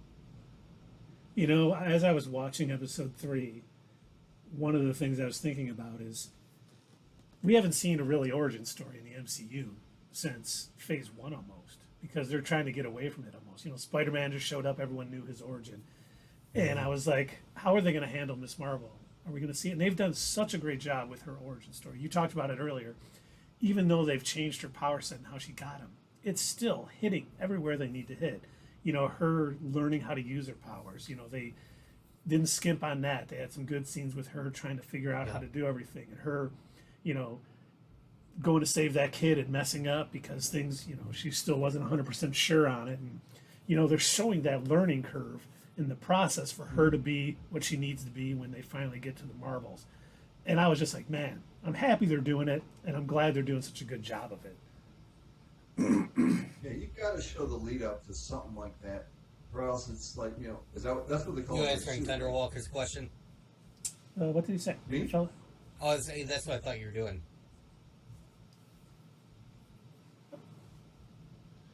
No, that's what I hadn't read that. Well, but you're responsible for this. There does need to be some lead up.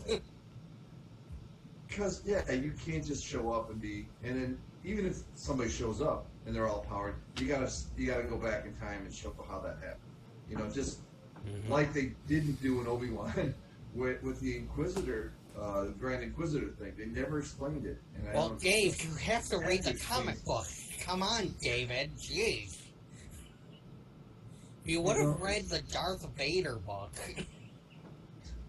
That our prize winner won. Come on. But it's like, you know, anything. Just for me, if you just give me a little story on it, or make it make sense. Don't just say it happened because you needed it to happen. Make it make sense. And so far, this is making sense to me. And Aman Vellani or whoever, I probably pronounce that wrong, and I apologize. I know she's watching. She's a big fan. And we're sorry you didn't win the Darth Vader book. We know you're sorry, Ivan. But she's so great in this. She is really.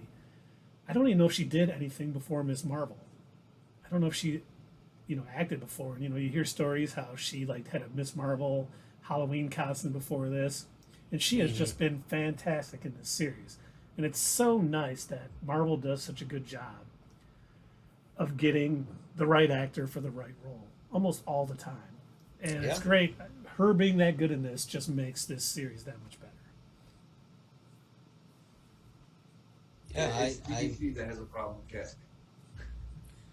No, I agree with that. Pretty much every person that they've had in a role, I've not said, no, that doesn't fit, that doesn't work.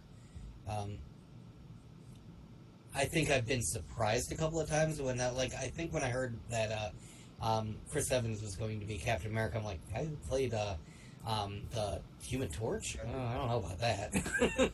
But did great. Really worked. I hated him as the Human Torch. And I thought he was the perfect Steve Rogers. It was, Did you hear who the Russo brothers? Tangent time. We need a graphic for Tangent time. Tangent. Oh my gosh, I'll make something. Don't worry. Did you hear who the Russo brothers think he should play? They want Chris Evans to play another character in the MCU. Really? Wolverine. Oh. I was like, he could probably, if he's a good enough actor, he could do it, but please don't cast Chris Evans as Wolverine in the MCU. Yeah. Don't do He that. hasn't put a lot of makeup on. I mean, so he's like he's got to be 40 by now, and you want Wolverine movies to keep coming. Walker. He was a great George. No, he's not that. Both of those movies were terrible. Yeah, no way he could be Wolverine. I mean, he could probably pull it off, but he shouldn't be. The best Fantastic Four was the scene with Reed Richards and Doctor Strange: Multiverse of Madness. But you know what? He would be a good Warren Worthington III, also known as the Angel in the X-Men. He would do that. He'd be much better as Angel than he would Wolverine. I can see that. And yes, Now, Sarah, his bring him back and make him keep having adventures. You know he's on the moon, right? That's right, yes. Captain America is alive and on the moon. And on the moon. He's fighting androids, aliens, and wizards. He's hanging out with the Skrull up there. Hanging out with the Skrull and also Nick Fury, because Nick Fury is also on the moon. And the Watcher. For the comics. And the Watcher. The Watcher is going to make Nick Fury the next Watcher. Dr. Manhattan is on Mars, Dave. Well, I mean, I'm sure they talk.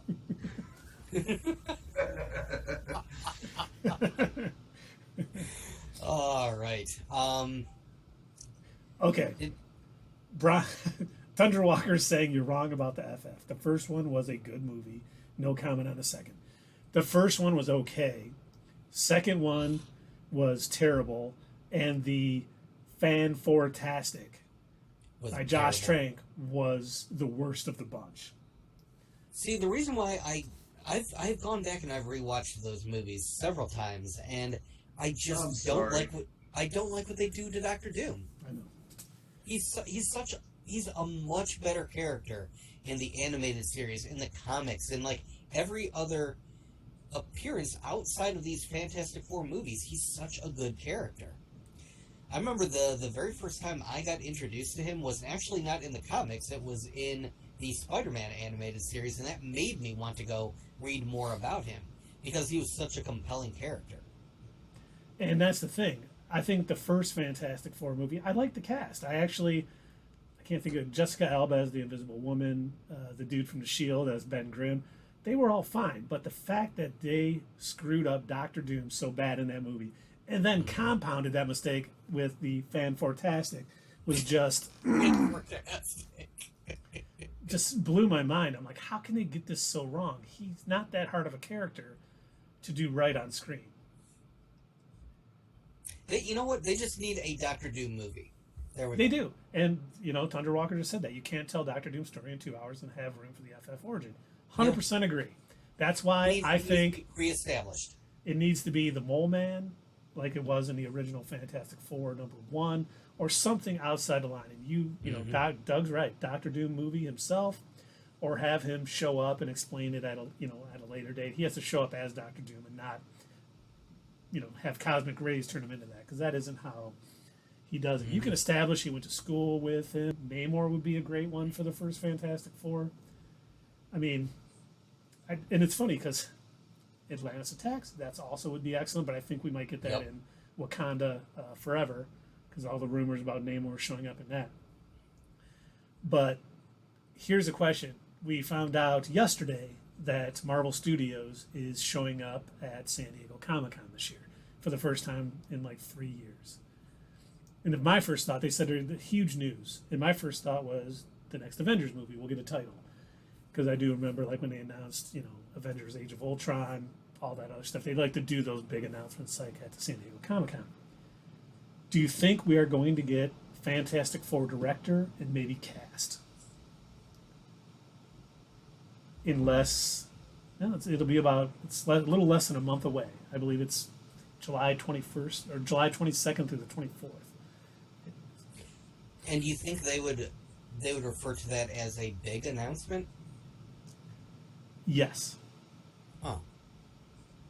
Well then, sure. Why not? Well, I'm sure there's going to be more too. I'm sure. I would hazard a guess if I had to think, which I've been doing. What are they going to announce? Mm-hmm. We get a clip from Wakanda Forever, or at least. Now that would be a big announcement. Yes, we get that. We get the Fantastic Four cast and director. Maybe a time frame when it's going to be released. We get Werewolf at Night, the Halloween special, officially announced, even though everyone knows it's happening, but Marvel has not announced it. Maybe a clip from that. And then maybe even something from the Guardians Halloween special, or the Guardians Holiday special. Holiday special, yeah. And who knows, maybe even a clip from Volume 3, because it was... That would be great. And then they cap it off with the Wonder Man announcement, who the actor's going to be. It's going to be a 52-week season. We're going to get a Wonder Man episode every week, every day of the year. Non-stop Wonder Man, the greatest character ever invented. Oh my god, our live streams would be so insanely long. So on Monday's episode of Wonder Man, and then Tuesdays, and we didn't have time to watch today's episode because we were preparing for the previous. Oh god. We just need the 24-hour Wonder Man channel, where it's just you see him sleeping, you see him eating breakfast. It would be the greatest thing ever. What are you worried about? Come buy a fake Thor. That's what you're gonna get on that. But then I do think we might hear that, because there's been no announcement of the next Avengers film. I do think that could be something we hear at San Diego Comic-Con. Is it's That going would to be be, awesome. you know, the Avengers Secret Wars or something along that lines where Oh, you know what they need to do? They need to have what's the actress that plays Val? Julia Louis-Dreyfus. They need to have Julia Louis-Dreyfus come up as Val on stage and introduce her her version of the Thunderbolts or whatever they're going to call them, and as if they're the next Avengers. That would be cool. Like they did the first time around. Yeah. And Very now good. the Thank you. United States presents The next Avengers, since they all sucked anyway, the Thunderbolts, Justice Like Lightning. They are fighting for America. The Avengers ditched just after Thanos kicked the crap out of them. Now we got the Avengers Thunderbolts. are illegal. The Thunderbolts are the only. Every member And has this signed. part of it. Every member of the Thunderbolts has signed the accord. Notice I didn't say the country where it originated from because I always get it wrong. Sokovia. The Sokovia, of course. Thank you, Douglas. A fictional country is hard to remember. It is. It really is. God, it just every time I hear it now, it just reminds me of that scene from WandaVision where they're like quoting lines from the Sokovia Accords, and they're basically being us while they're nerding out about their favorite heroes.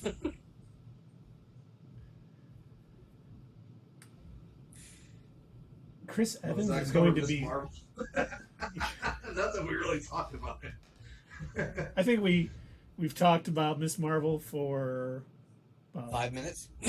45 minutes, and we probably talked about the show three lines. Right. We did It Spider-Man, was good this week. Let's say that. Wonder Man. It was good. I'm looking forward to them finishing up this episode. Same. I almost think 3 episodes might not be enough, but we say that about almost every MCU series when we're about halfway through. There's so much. Didn't say it about Moon Knight. That's true. Oh shit! Did that happen? I didn't even remember Moon Knight happened. That's what they're going. Moon Knight was a trip. The end of SSDC. Oh yeah, and remember, I think in 2019, he's like, we didn't even have time to talk about, the Fantastic Four or the mutants. This will be, and we almost didn't have time to talk about Moon Knight season 2, but here we go. Moon Knight season 2. The first season was a dream. And no, I agree, Tundra Walker. FF2 was better than Moon Knight. God, I don't know. Still pissed about what they did to Galactus. I would almost have to watch it again to really. What cloud? Keith, clouds are scary, okay? And every time I think about Galactus, I tremble, and I don't even sleep. It's Hey, the where's scariest Galactus, Galactus ever. Galactus ain't there anymore. Keith, what's going on? Oh, he fell apart. He's moved off into the clouds. Didn't I tell you? Sully was he was like a bobblehead, and Sully was shaking him, and his head just fell off. Oh, no, you And didn't tell me. I forgot you to didn't tell move me him. anyway. Yeah, he felt bad. So I told him it's okay. He could buy a new one. Did you get that at State of Comics? I did. Well, I guess now you're going to have to... darn, you're going to have to make another trip. What a shame. That's right. Darn, it'll be hard to convince, Tessie and Bex to go bubble tea. Right. They'll be dragging me out. Yes. I just got some on Friday. It was good. At State of Comics. Yep. Went and got my Definitely. haircut and then walked over to State of Comics. All right. Well, are we I'm done? all good. Yeah, so you mentioned that you had a theory for it was one of For our wh- tangents. For Wonder Man. Wonder Man, yes. Should we So do you that wanna next? Do that next? Yeah. Let me Let's do bring that and over still, save the boys for last. the Wonder Man picture. So, I'm sorry. we know in the comics that Simon Williams got his powers from Baron Zemo. And I think last week I talked about maybe we're going to see Baron Zemo power him up for the Thunderbolts and do all that. But I don't think that's going to be the case anymore. I have a new theory. Ooh, okay. Because if you remember Avengers Earth Mightiest Heroes cartoon, which if you haven't seen it, And no, we don't have 45 minutes for Wonder Man Tundra Walker. I wish we did, but these guys will not let me. In Avengers Earth's Mightiest Heroes, he got his powers from MODOK. And there has been a lot of rumors that MODOK is showing up in Ant-Man and the Wasp Quantum Mania. I think... I hope so. God, I hope so too. After he did his... such a good job. Him, and he's going to sing Imagine at the beginning of Ant-Man Wasp. But I think Paul Rudd, what the hell is going on? I almost think in the MCU it's going to be Hank Pym, drove his electronics company out of business, as opposed to it being like Tony Stark, and that's why he gets powered up by MODOK to kind of go up against Ant-Man, the Wasp, and all that other stuff. He's almost going to still be a villain to start off, but it's going to be more against Ant-Man and the Wasp as opposed to running up against the Avengers. And he will figure out that, hey, I'm on the wrong side here. Theory. I really like that theory. And to me, it still has some strains from the original comic. But so here's the way that I'm gonna do a bit of a gonna break away for just 1 second. So you remember how we were discussing back during WandaVision, we were talking about when we were talking about Wonder Man, possibly showing up. We brought up the idea that originally Vision was like he was made or imprinted or whatever with something from Wonder Man, right? Yeah, his brain patterns. His brain pattern came from Wonder Man. What if it was kind of like a reversal? So originally in the comics, it was Hank Pym that invented Vision, or Ultron, invented Ultron. And then in the MCU, Ultron is invented by Tony Stark. So now, you see where my brain is going. How it works with your theory. Yeah. I love that. Okay. So that would work. And Tundra Walker says, I think it has to have a Wanda tie-in. Like she wishes him to life, trying to make Vision whole again. Would that mean Paul Bettany is playing Simon Williams' Wonder Man? I mean, I could almost see... I've thought a lot about Scarlet Witch somehow being involved in the making of him. Like she empowers Simon Williams with her powers to kind of help her. And once again, that could maybe be his starting out as a villain and thing. But I think it's going to be more of a MODOK thing with him trying to... I do like the MODOK thing. But, oh my God, what if they did cast Paul Bettany to play Wonder Man? How messed up would that be? Damn. Well, and in the comics, it's funny because Wonder Man and the Scarlet Witch dated for a while because she figured out the best part. What I liked the best about the Vision was his mind and stuff, and you're it was basically based off of you, and so they kind of had a thing for a while. Just imagine Wanda and Simon are dating, and then Vision comes and attacks, and the Grim Reaper jumps in, and because for those of you that don't know, the Grim Reaper is Simon Williams' brother. So good. I'm glad you guys like that theory because I thought about it and I'm like, God, that could be... Yeah, no, that's a good theory. Now, of course, MODOK has not been announced for Quantum Mania. He's been rumored. So that's what let it down. It'd be great to see Kang. It would be great to see MODOK. It'd be great to see Wonder Man. But is that almost too much for a Ant-Man and the Wasp movie? Now, Dave, are you gonna reel any of this in, or are you good? Nope. No, I haven't had to do that in a while. I haven't seemed so grounded lately. I don't think it's been that grounded, and I think that's why I'm more accepting of some of these theories.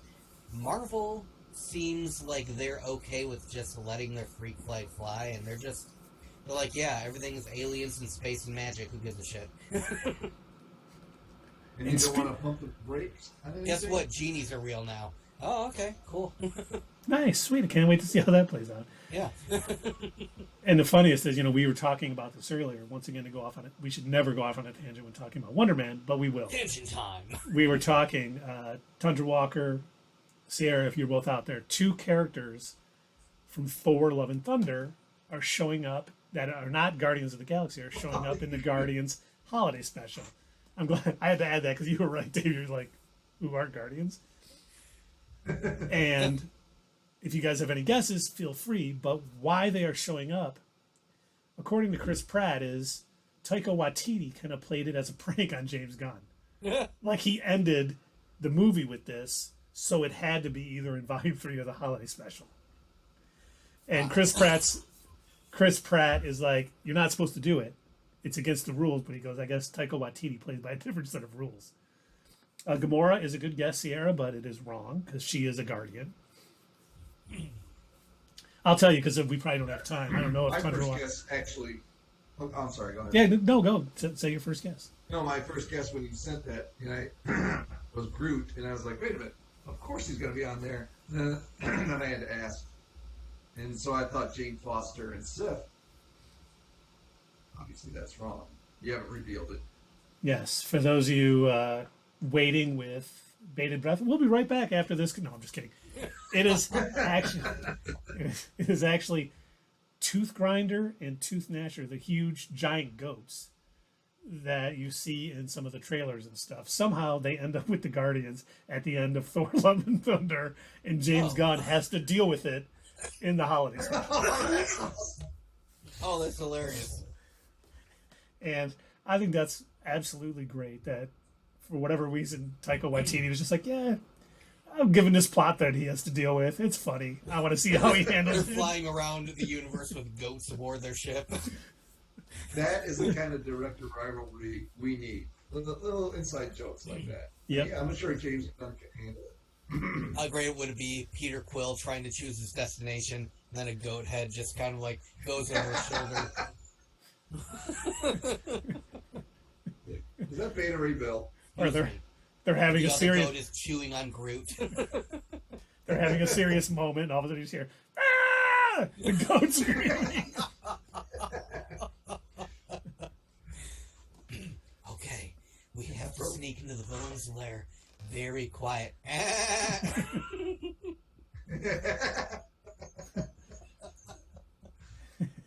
Oh, we're now being referred to as the Tangent The Boys. Tangent Boys. I see no boys here, Tundra Walker. The FF will be all King and TVA. It's the only thing that makes sense. That is true. I absolutely agree with that statement. Yeah. I do think we're going to have a lot of Kang in the TVA, and I think there's probably a good possibility we see Kang as Roma Tut in the Fantastic Four movie. And the I can see TVA that. will be involved in the things that happen to end Loki season 1. What's Well, the new version of the TVA under the leadership He of? should have a cameo every show, in every movie. He should be like the new Stan Lee. He should pop up Ooh, all over the place. If they're gonna do, like the whole Kang thing, he's everywhere, he's all the time. He That's a should good have idea. him in every movie. I think that'd be incredible. no, that would be incredible. I do think that's going to start happening soon. Probably after Quantum Mania, I think. As the Tooth Grinder, Tooth Gnasher got me thinking about Walt Simonson. Yes, no, that's, those are, I do believe he was the first one to bring them into the comics, and he drew them so wonderfully. So they do need to do Walt Simonson cameos. I do think Beta Ray Bill is going to show up at some point. The whole, him being one of the champions on Scar in Thor Ragnarok, not a coincidence. We've seen some of these trailer tricks where it looks like someone's supposed to be standing next to Korg in Thor, but he's not there. And I think that I'm hoping it's Beta Ray Bill, but who knows? It could be Hercules too.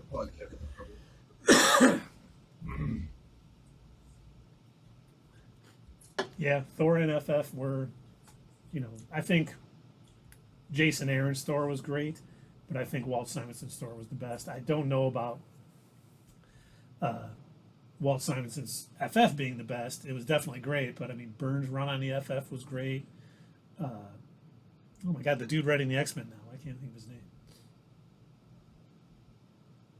But his run on FF was really good. There's been so many good runs on the FF that I can't wait. I can't think of that guy's name either. I'm not just. I know Tundra. I know you. favorite author on the X-Men. I can't think of his name. That'll come to me in a minute. But yeah, Hercules does make sense if we're heading towards the Galactic Storm era Avengers, which we could be. I mean, Skrulls are coming back, probably in a little more power than they were back in the 90s. The Kree, I mean, I'm assuming, even though we're not talking about Miss Marvel now, I'm assuming, no, it wasn't Claremont. He's writing the X-Men now. He was like the head of X. Yeah, that's what I thought it was. But speaking of... No Marvel story is complete without Squirrel Girl. That's true. But I do think we could be heading towards that Galactic Storm era of Avengers. And just so you know, Tundra Walker turned me on to a wonderful documentary on Prime Video. I know you both have Amazon Prime. It's Claremont's X-Men. And it talks about his run on the X-Men. And just, I mean, he basically took over this comic that was failing. I mean, I don't think they had a X-Men printed for like 3 years. And Really? then Giant Size X-Men came out, and he wanted to take it. He was like a young kid. He was like maybe 18 or 19. He was in school, and he was just doing this as like where they work for free. What the hell is that called? Intern. An intern. And yes, Tundra Walker turned me on, Sierra. Yes, you haven't met him. He's a very handsome man. See, that's why I said, whoa. And she knew it. But it's great. You know, it talks about, because Claremont and Byrne worked together on the X-Men for a while until Byrne left to do Fantastic Four. That's what made me think of it. But it's a great documentary. It talks about why I think X-Men is the greatest. You know, it's my favorite comic series. Hickman, Jonathan Hickman, that's the guy who's writing it now, who had a great run on Fantastic Four too. But that's why, you know, that's why X-Men is so great. They took something that was, you know, hey, it's kind of neat and interesting, and they turned it into something that was just absolutely amazing. I mean, the Claremont run on X-Men, with Byrne and without Byrne, really just made that the best comic out there. And this, and this documentary talks about it. It's really well done. Real quick, tangent time. You don't. Tangent time. Do we have a date of when X-Men '97 is supposed to come out? We just know next year. Okay. And that was a real quick tangent time. Now back to Wonder Man, which I feel like we were talking about Wonder Man anyway. So, Wonder Man, why he's the greatest character of all time? So, it's going to, his first movie is going to be, and then it's going to be Wonder Man 1984. And then oh, God. So, let me tell you why the entire year of 1984 is now verboten and can no longer be in any movie ever, and it all... All right. Should we get into the last but best of a great week? Are you guys ready to talk about? And just so you know, kids, if you're up watching, it's time for bed. You should not. This is probably going to be rated R, maybe even worse.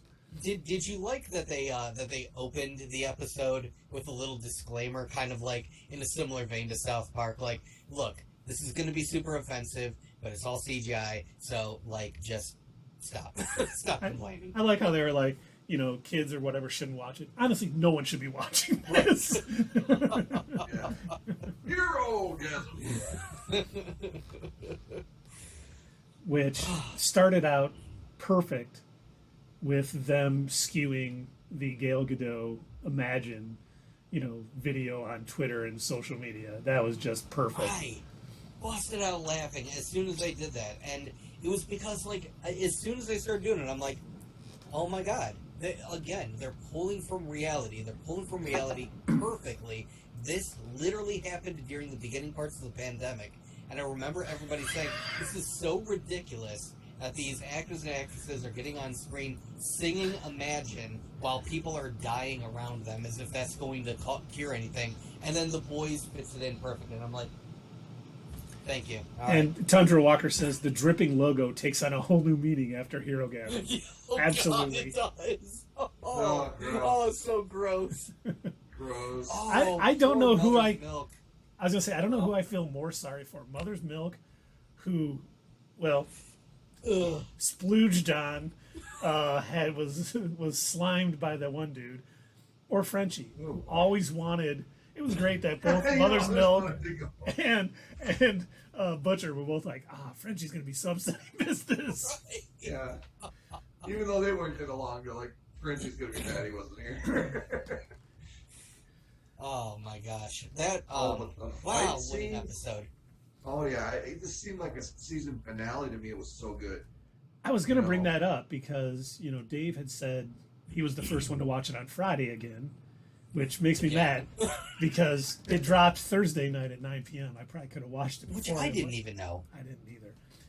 But he mentioned, he's like, it almost feels like a season finale. And it did. It's like watching that, it had everything that a great season finale does. And we still got 2 episodes. Mm-hmm. And I trust them. They're just going to build and build on it. And we're going to get... Episode 8 is just going to absolutely just, blow our minds. Because that's all they do. They continue to make fantastic episodes. They almost do no wrong. They really... It's so funny. You watch like a Marvel movie or a DC movie or any movie. And side characters, they're kind of there. You don't know much about them, maybe their name and stuff. It's like everyone on this show has such a deep backstory. You find out that the janitor over at Vought, is there because of a superhero experiment that went bad. And, Stan Edgar brought him on because he felt bad. It's like everyone has it. No character is razor thin in this series. Everyone has excellent motivations, well written, well acted. It's just, I cannot say enough good things about this show. It's just, as soon as I turn it on until the show is over, there's nothing else going through my mind but The Boys. That kind of came off weird too. And you look at the logo. The only thing on my mind was The Boys. I am definitely under suspicion after tonight. All of The Boys. Hold on, let me go make sure that my ice cream truck is working right. Oh, I'm told I have to turn off the logo now. Never! Oh, God. But Soldier Boy is not turning out at all like I thought he was, I thought he was going to just be a straight up villain, but when they're actually having him talk and stuff, he's like, why do these people screw me over?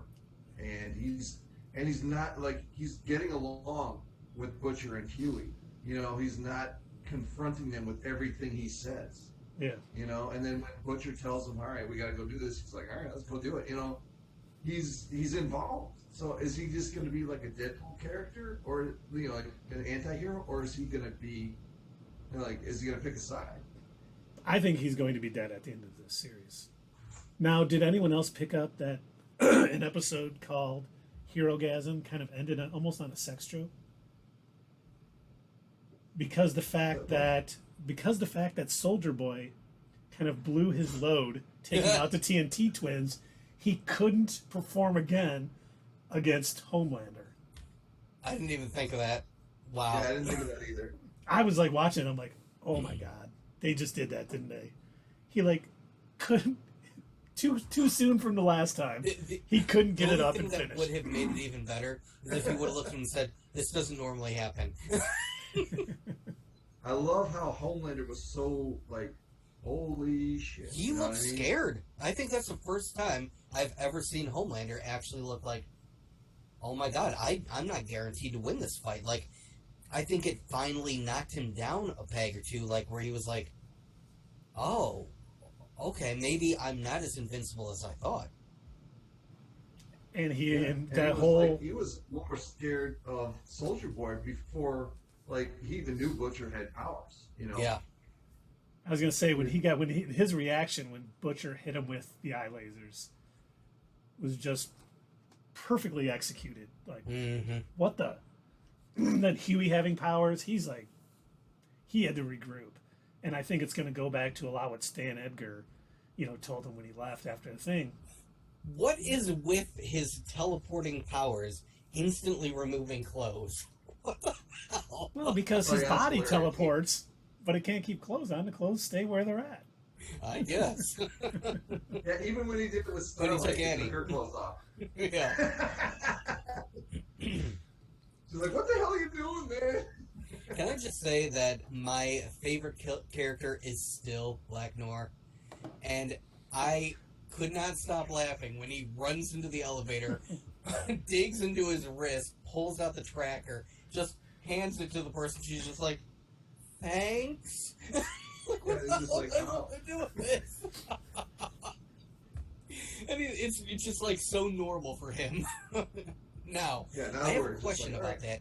Do you think he did that so he could go off on the mission on his own without Vought tracking him? Or do you think he did that so he could hide from Soldier Boy? I think he did it to hide from Soldier Boy. Okay. Oh, I didn't think of it like that. I thought of it like they pulled his chip so that He he's could not go gonna do his own see- thing. Yeah, so Homelander's not going to see him coming. That's what I was thinking. See, that would be good if we see, because I've been thinking the whole time with them saying Maeve is dead, that she's going to come back at the last minute. But that would be better if we don't see Maeve again and it's Black Noir. That kind of helps them in the fight against the surprise, because Homelander was like, I know I can always count on you. You know, and then when he's like, what? He did what? He's gone? No way. And he didn't believe it. So that'd be nice. I would like to say, I think that would work well if they handled it that way. Mm-hmm. That'd be a crappy way for Maeve to die, by the way. I mean, Well, she may not be dead, but she may be injured so that she can't join this fight. So Thunder Walker asks, future season. why couldn't Huey lift the shield, but he could hold down one of Homelander's arms? 'Cause Didn't it's he the try to Mjolnir lift- shield? He tried to lift the shield before he took the compound, what is it called? It's not compound V. It's there's another name for the 24-hour stuff. Yeah, it's V something. I can't remember what it is now. But yeah, I do believe he tried to He lift the tried to lift shield. it before he injected himself. So he wasn't worthy of the shield. Yes. that would be funny if that was like a reference to that. But Butcher could move it. Right. Oh God. But I do think Jensen Ackles, like Dave was saying, I had never seen Supernatural. I had no idea, what this was, and they are doing He was on doing Smallville. Yes, I did see him in Smallville, but he has done a great job too. And like There's they've your said, Smallville he's not this one-dimensional villain character that's just showing up to do one thing. We're getting a lot of good backstory about why he wants to go after the rest of Payback and what he's willing to do it. And I love the line too when Huey's like, "You need us," and he's like, "Do you know what Bluetooth?" Or then he goes, "You just Right. made up them those words." up. That was great. Yeah. And it'll be interesting to see how this, all plays out to end the season, because we got 2 episodes left, and we know Homelander's going to be regrouping. He's probably going to have a better plan for this the next time he takes him on, and maybe he's going to wait till, if he figures out that Butcher and Huey are on a temporary V, he may wait to attack when they are depowered. Because I don't think so. I don't think Homelander's going to have a better plan, because they keep showing us all these scenes where he's almost having like these nervous breakdown PTSD moments where like he can't hear anything. He's sort of like blacking out for a minute. I think he's inching closer and closer to like a mental breakdown, and I think he's going to start making poorer and poorer decisions. now, wait, were you talking Soldier Boy or Homelander? Homelander. Because Soldier Boy's been blacking out too. Well, yeah, he has been too. But did anyone else, the whole mirror scene, did anyone else reminded of William Dafoe in the first Spider-Man, where he's like talking to himself like that? It was I guess. It was very reminiscent of that to me. And Anthony Starr did it. He had to have filmed that on different days. I can't imagine going back and forth between those two like personalities that quickly. You almost need time to decompress to do that next one. I mean, he just did a great job. Really knocked it out. To steal Dave's favorite person, Eric Empson line, he really knocked it out of the park. Hey, we go back, man. You guys could have been in a band together. We could have. Dreams. No, but keep every time you say it, I haven't corrected it, but it's Willem Dafoe. Willem. Willem. Yeah, William Dafoe. No. No. I know. It's like when you say, I don't like the guy either. The guy who directed Last Jedi. Rian Johnson. Yeah, it's Ryan. Yeah, Rian Johnson. But I don't correct it because I think the guy's a tool. So, You probably call him Ruin Johnson. yeah, he just ruined Johnson. Ruined. You know, the night that we went to go see The Last Jedi, or The Rise of Skywalker, somebody was literally wearing a T-shirt that said "Ruin Johnson." Oh, really? I'm not kidding. Wait, was it Dave? No, it was some guy standing in line to get popcorn, and I was like, God, like, how do you like with a straight face make a decision to purchase that shirt and then wear it out in public? Like, it's so cringy. He's expressing. Can you do that? He expressed an internet opinion. Maybe he's the one who came up with it. Yeah. But going back to the boys before we end up going on another crazy ass tangent, Dave has consistently said this is the best superhero show. That it's just topping everything. And after this last episode, I've got to agree with him. Each episode has been good, but this last one it had like so much of everything. It had action, it had comedy, it had story building, it had some sad moments with for a minute I wasn't sure if Kimiko and Frenchie were going to make it out of that situation. Like, that was nuts. Well, the fact that and I felt bad when she had that moment where she was like, even before the superpowers, I was still a monster, and it's like, God, I feel bad for her. yeah, I mean, they did a great job. They do a great job with every character, and that was great to see her think that. Yeah. Even though that probably isn't true, but she feels that way now because of what she has to do. And, I really hope if there's any character that makes it out of here okay, you hope it's Kimiko, but she's not going to. I love when they add those little moments of humanity to these characters, and that's why that's also the reason why I kind of brought up that the ringing in the ears that keeps happening with Homelander. Like, at the end of the day, he may have been created in a lab, but he's still a living, mortal human being. Like, he may think he's a god, but he is not. Yeah. And he's going to reach his breaking point. Yeah, and I think we will see it at the end of the season.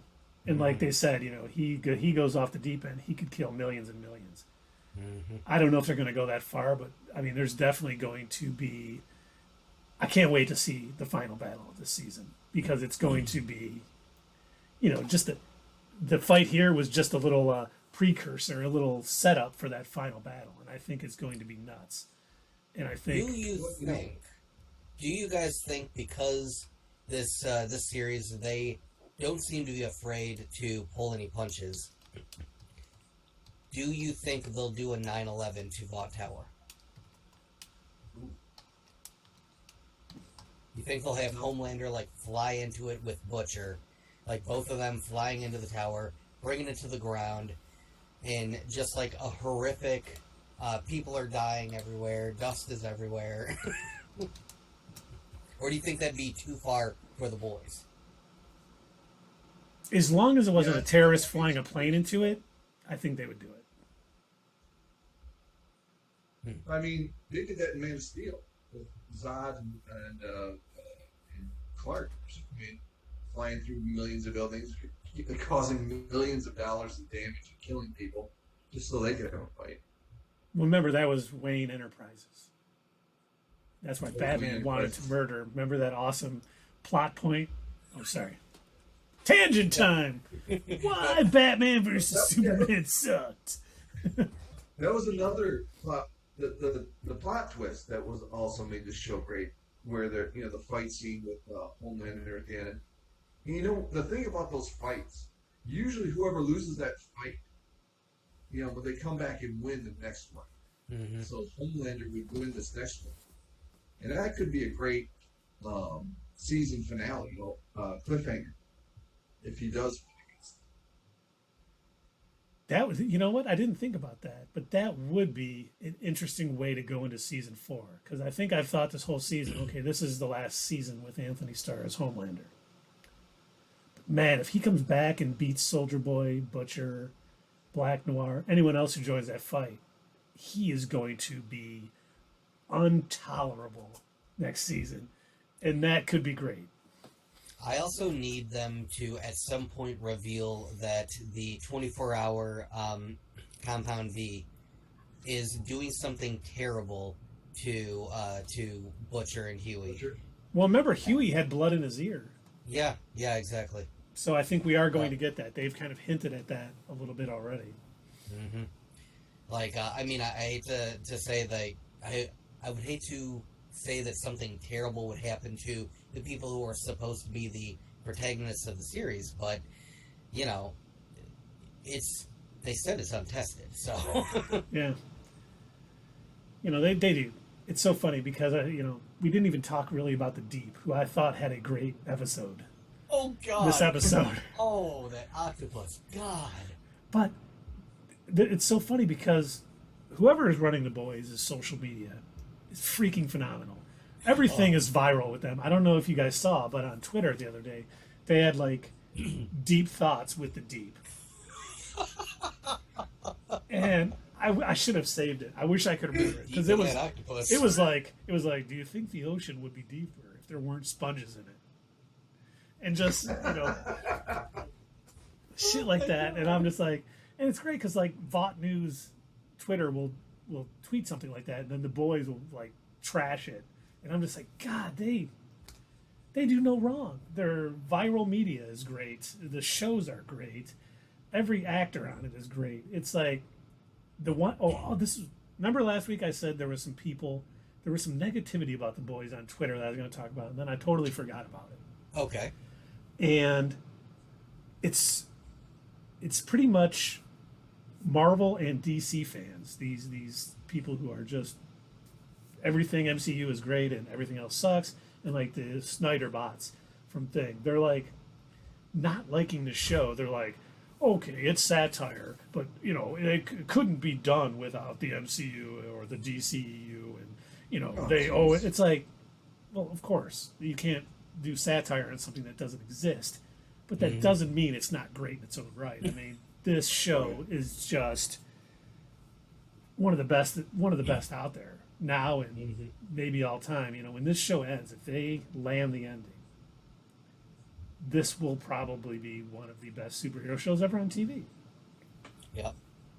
And I don't know how long they're gonna, they're planning on having it, because I know there's a Boys spin-off coming out, based on like a college for superheroes, which will probably tie into Vought and all the other super teams that they had in the comics. So, as long as it doesn't get oversaturated, and they got 50 different Boys spin-off shows going on at once, this is just quality television. Is this Amazon's most successful series? I think so. But I think that'll probably be taken over when the Rings of Power come out. I'm not even excited at all for this. And I love Lord of the Rings. See, I'm very excited for it. Knowing how much money they spent into it, the fact that Jeff Bezos, who, besides being a total douchebag, is also a huge Lord of the Rings fan. I'm hoping this adds up to quality television. But we just lost our Amazon affiliate. Thanks, buddy. Oh, sorry. I didn't mean Jeff Bezos. I meant, I pronounce everyone William Dafoe. That's I meant Jeff Bozo. Yeah, that guy is on the Geoff. He's always talking shit. Guy's a clown. Thunder Walker wants to know better than Wheel of Time. The Boys is better than Wheel of Time? Absolutely. No, I think he's talking about Rings of Power. Oh, I think Rings of Power will be better than Wheel of Time, too. I liked Wheel of Time. It was good. It wasn't great. There was some... I got no time for things that aren't great. Then why'd you watch Moon Knight? Oh. But Why did you see Morbius twice? 3 times? Oh my god. I think he's joking. Okay, yeah. I was gonna say, I'm like, God, dude. Oh, okay. Tundra Walker said, yeah, he wasn't familiar with it. He found it snoozy.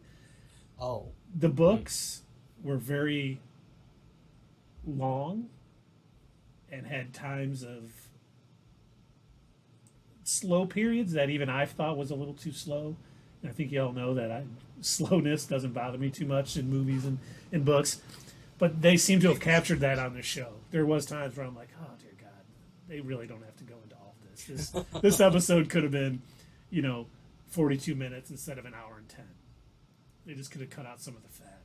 I do think if they can get the same ending that it had in the books, where the final battle was like 212 pages long and just interesting. And the thing that was, I think the Wheel of Time did really well, is it brought in all these different storylines with, the group we know met in season 1 and every other group. And they all have their own storylines. They all doing their own things. And it kind of comes together very effortlessly. And it meshes well together at the end. If they can pull that off, it'll be a good series. But I don't think it's going to be a great series. And I do think the Rings of Power will be much better.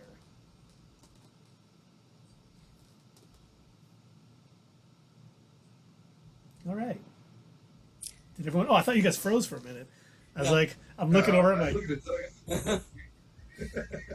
We had another tangent time, and I was trying to figure out a way, how do we cycle back into the Boys? Tangent time. I'm gonna make an animated graphic for that. Shall we talk about Huey's line when that guy came out there? He goes, "No, my butthole needs a little rest," or whatever. Oh, God. I'm sorry, I missed it. That whole thing with the Herogasm was just perfect. And we got the reintroduction of Love Sausage, and I didn't know, actually, prior to this episode, I didn't realize that he didn't go by that name yet. Yeah, I didn't either. I was that was a nice little thing they let us know, because from the comics, I always refer to that guy as Love Sausage, but he had no name. Does this mean that the 11 parody, or the 11 character from that season that escaped from that institute will show up again at some point? Yeah, probably. I forgot about her. She'll show up at the end. Pulling people up like the hip hop. Yeah. Oh, that scene too, between Starlight and Head Popper. Oh yeah, and then the little drip of. So she can do like just tiny little brain rattles just to mess with people. Man. So why is she afraid of Homelander? Is it possible that she wouldn't be able to pop his head before he like lasered her or something? She did probably tell her to go ahead and see how it went. Is he impenetrable to like not just bullets, but any outside influence? She can't get in his head. maybe, but I think her biggest weapon was always people didn't know who was doing it. Homelander knows that's her power, so he feels anything wrong in his head, she may get eye lasered before. As soon as he found out, she probably got a little more scared of him, knowing that he knows that her secret weapon, which is anonymity. Mm-hmm. And she has indirect sight of someone to pop their head. That's true. I like that her biggest concerns is still like, for a second, I kind of forgot that she was supposed to be in Congress in the series. And then she starts to bring up like all the bills that she wants. I'm like, oh yeah, I forgot that was like still her job. that's like her concern over the, literal hero that's blowing up part of downtown. And she's like, yeah, but I want to get this bill passed. Well, she is Stan Edgar's kid. Yeah. I'm sure she knows by now that he was not back. Yes. I liked how that was the first question. Hey, how's Huey? Where's Huey? She knew the answer. And camping with his dad. Okay, let's cut the shit. Oh, is he afraid I'm going to pop his head? Little does she know that Huey, well, I guess his powers are gone now. He'll have to take another dose. Ugh. Which is a bad idea. Uh-huh. He's going to end up with, like, soup cancer or something. Soup cancer. I mean, I don't know what the hell it's going to be, but something's going to end up happening. No, they're definitely going to. Or it'll have, like, an effect where it'll actually, like, paralyze them or something, and they'll be, like, in a weakened state. The only way they'll be able to walk is if they have, like, an IV of, like, compound V, like, constantly dripping into them or something. Yeah, that would suck, especially for Butcher, who did it as it ends justifying the means. Mm-hmm. At the end of the season, they defeat Homelander or whatever, and then Huey and Butcher are there. Stan Edgar walks in. Says, "Oh, you guys have been taking the 24-hour stuff, huh? Well, there are consequences." Yeah. You know, and he explains it to them. Oh, Sierra wants to know, what was Huggy's powers? Well, it's to put on kids who aren't potty trained and to keep the poop. Oh, Huey. he could teleport. To get naked really fast for Yes. Herogasm. And strength. He's got strength. Yep. He can teleport and he's got super strength. Oh, and wait, Sierra hasn't gotten to that episode yet. Why are you watching this and asking us questions if you haven't got that far yet? Oh, sorry, Sierra. yeah, he had like a combination. Like we kind of talked about this in I don't think our past live stream, but the one before that we were talking about how some heroes just seem to have like baseline powers where it just kind of comes with it. Like Huey's main powers is teleporting, but like his sub powers are, oh, by the way, he also gets super strength and quick healing. And I assume like most heroes probably come with that by like default. Yeah, I imagine you can't get hurt by someone who's not a suit at all. Yeah. Mm-hmm. Speaking of not being hurt by a soup, how about A-Train? Wow, all three of us were wrong. Oh. I like the fact that he went out as he did, if he's out, because that fit his character more than anything else. I think he is. Yeah, I do too. I don't think he is. I think somebody's gonna will find him. Somebody will find him. She'll be like, I'll appear out of nowhere and grab him. Maybe even the deep. The only reason I think he's dead or he's gone is because he had that moment with Huey, where Huey's like, "You never even apologized," and goes, "Hey, listen, I'm sorry." And he meant it. Yeah, and he did. He meant it. It's like that was the end of his character arc. He learned how shitty he's been, and that's why what he did to Blue Hawk was, while grotesque in watching, was exactly what A-Train should have done as who he is. Mm-hmm. You're right. I didn't think of it like that. He's probably done. It's like a Han Solo thing where he should have ended. He should have died in Return of the Jedi, but they did it right here. Just took it out, And yes, we should refer to Huey as Huggies from now on. Huggies. It'll be his soup name. Yeah. All right, no more Wee Huey on this show. It's always Huggies. Well, no, it's Wee Huggy. Wee Huggies. I'll call it you Huggies, by the way. I haven't had to buy Huggies in years. Well, for my kids, I still buy them for me. Pretty soon you're going to be the pins. Oh. Dang. It won't be that far. Yeah, it's not mean if it's true. That's right. So, do you guys have any what's nexticles for the boys next episode? Just what I've already said, but this show just constantly blows my mind. So I have no idea where it's going. It's the hardest show. It's the hardest show to predict what's next. Yeah, it is. That's why I get so much, for sure. Yeah. It definitely keeps me on my toes. It's never something where I saw that coming. I was like, damn, oh my god, what? They handle so many social issues, satire of certain things. Everything they do is just well done and unexpected 99% of the time. You know, I hope they never get to the point where it's too predictable, because the best part of the show is honestly not knowing what the hell is going to happen next. I mean, you knew Homelander was going to show up at the end of this episode, but you wouldn't have known that last episode. I mean, they set things up nice. So what do you guys think of Umbrella Academy? I've never seen it. I've seen the first season, and I saw a couple of episodes of the second. I never finished the second season because I got sidetracked with other things, but I liked most of it. To me, it seemed like a twisted X-Men in a way, where you had a guy who was specifically looking for superpowered kids, specifically so he could make a hero team. So I thought that was kind of an interesting take on it. Like he was kind of like a cruel, mean dad version of Dr. Xavier or Professor Xavier. I do want to watch it. Elliot Page was in both. Yep. Umbrella Academy and the X-Men. Oh, that's true. Yeah. I forgot he was in the X-Men.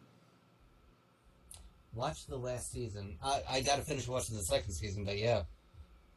Oh wait, 3 seasons are out now? Yeah. I keep saying I got to watch it.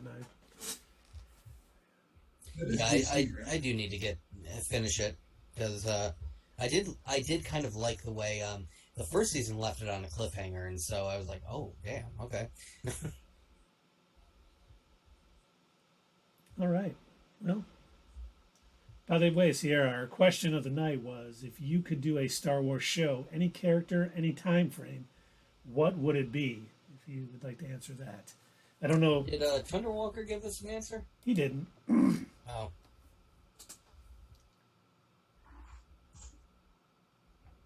I wonder if there's anything else that... Kind of like Doctor Who in that way, Sierra.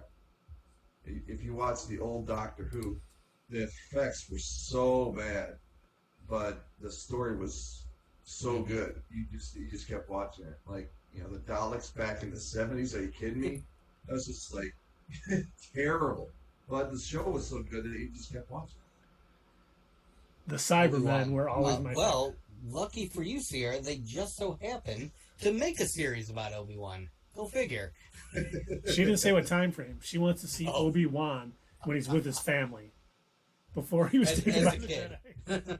How was the Obi-Wan as a child? Mommy, I moved to the Salt and Pepper Shakers.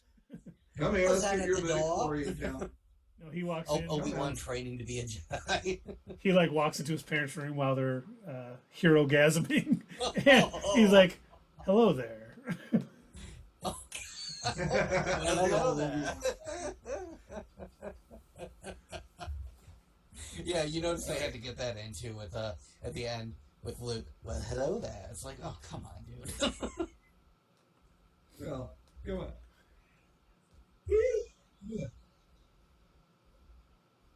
Look at us old men falling asleep. I know. We're doing a nice... Obi-Wan during the transition of Darth Vader, like after he became him. I don't know, because like the way that we saw him in the beginning of this series, he was pretty down and depressed, and like he just wanted to go and do his like fish cutting job and just like keep an eye on Luke. I feel like it would just be more of that. I mean, I'd watch it. People waiting like, well, maybe the next episode will get better and he'll actually do something. No, it's just literally every episode is him going to his 9-to-5 job. Yeah. All right, I'm going down the fish market. See you guys later. Right. No, if it was more like something that I expected, I think that's what she do like Office Space, but Obi-Wan every now and again. Well, I'm hunting fish again. Well, it's a living, I suppose. Oh, you mean with like side interviews and stuff? Yeah. Yeah. Obi-Wan. Her sister is in the background, just walking around, and she just misses a creature lunging out of the sand, a great dragon. We got county. I'm telling you, we should write scripts. I was talking to Keith about. I thought you never answered me, Doug. We should write a script. We should come up with something. I know we have good ideas. Yeah. We'll start outlining it. We'll figure out what we want to do. I think that's a good idea. And Terrible Gaming, thank you for joining us. He said he's ready to throw some bits, which we are waiting for. We have entered our affiliate tax stuff, and because we are a new LLC with a tax ID, it is taking a little longer for it to pass through to us to become full-time affiliates, but it should be coming soon.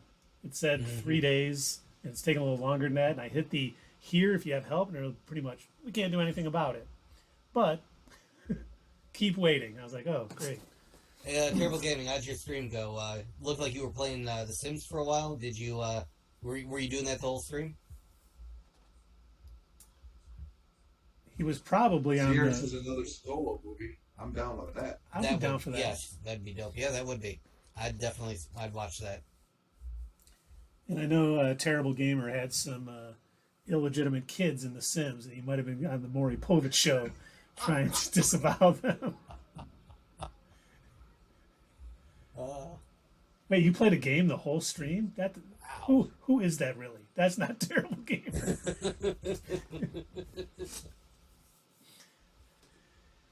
I mean, shouldn't we do that? Shouldn't you, Keith? Shouldn't you be playing a game while we're all talking?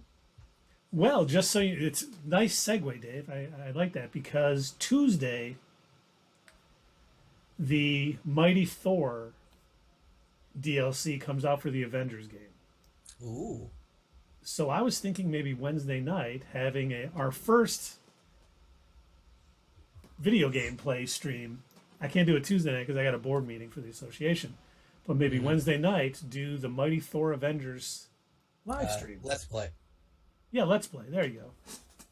I think that'd be good. And I've not seen Bob's Burgers yet, Tundra Walker, but I want to. It's coming to HBO Max in a couple weeks. All right, sweet. I downloaded recently. I don't know what got me into it, but I decided to start up Fallout 4 again, and I downloaded a whole bunch of Star Wars mods to it. And my current character is a melee build and just walking around lightsabering everybody. No, that is awesome. Yeah, we could I do. think I'm supposed to be looking for a kid or something. I don't know. I'm just lightsabering raiders. You know, it was funny. You're talking about Fallout 4. There was a Xbox Bethesda, because Bethesda got bought by Microsoft. Mm-hmm. And they had like an E3 sort of like presentation. And like right when they started, they were like, and the big announcement everyone is waiting for at the end of this. And I was like, oh my God, they're announcing Fallout 5 today. They did not. No. But, because I would have probably lost my mind, because Fallout 3 and Fallout 4 are two of the best games that I've ever played. I still remember, listening to Galaxy Radio. Like, my wife and daughter would be sound asleep, and I'd have headphones on listening to Galaxy Radio, just totally immersed in this game. And it'd be like 4 o'clock in the morning. I'm like, oh, Tessie's going to be up in like 2 hours. I better get to bed. Damn. Yeah, so, we could start doing that. I mean, we could still have our Sunday night sort of podcast like we do now, especially on days after like the San Diego Comic-Con, D23, any shows we need to talk about. But we could definitely be playing games too, because there's Star Wars games, there's Marvel games, there's DC games, and I'm willing to play. I'm not as good at games as I used to be. That probably has something to do with my age. That doesn't even matter. That's true. Have you guys seen the Game Grumps? They are terrible at games. Good. Because I've even been trying to purchase a PS5. Mm-hmm. So we could play the Spider-Man and the Miles Morales game, and plus a Wolverine game is coming out for PlayStation exclusive. So we got a lot of possibilities here. It sounds like people are on board with watching us play and talk and be our nerdy selves. Which, I mean, Are you hearing that fireworks? Yeah, we live in Livonia. Yeah, the spree fireworks. Yeah. You can hear them right now? Oh yeah, I can hear them. My kids were going to go. The finale right now. That's why there's so many going off. I can hear them. Oh yeah. For those of you who don't know, me and Doug only live like a mile apart. Mm-hmm. Oh wait, you guys are better than me because you live close. I see how it is. You sons of We hang out bitches. all the time. All right. It's don't make me, the- Dave, and your mom. Okay, Keith. So we're always hanging out all the time. And yes, Tundra Walker, I molded on Astro Smash. We said you molded on something if you played it a ton. In Astro Smash for television, no one could beat me. Really? I played it all the time, any chance I got. I remember I'd get up like early in the morning and just be sitting there just to make sure I had the high score and no one could touch me. That's how I was with, I can't remember which Soul Calibur game, but it was one that came out on the PS3. I was unbeatable on that. You know, Sierra's talking about Injustice story while talking about DC. Mm-hmm. The only problem with that is I am terrible at fighting games. I can never, unless you have 20 buttons I can my hit for bread all and the butter. different moves. Dude, with a controller, I just cannot. It's like I just... I'm so used to using control. I cannot for the life of me game with a keyboard. I don't know why. So I actually, because I started getting into, playing on Steam again, I ended up getting this Xbox controller specifically for my PC. Oh, nice. Yeah. So we Took a little we getting should used have- to. I'm more used to PlayStation controllers, but I like it. We should have Doug play those games and Keith play the other ones. We'd have to figure out how that would work. I think because Keith has OBS on his computer, we'd have to. I don't know. We'll talk about it. We'll figure it out. Yeah, we definitely doesn't have to start it next week, but we'll probably start streaming more. Hopefully, Wednesday night we'll be streaming the Mighty Thor on the Avengers. We'll still have our I'm Sunday. looking forward to that. Actually, next Sunday night is out for me. We have Oh, a party. right. It is July 3rd.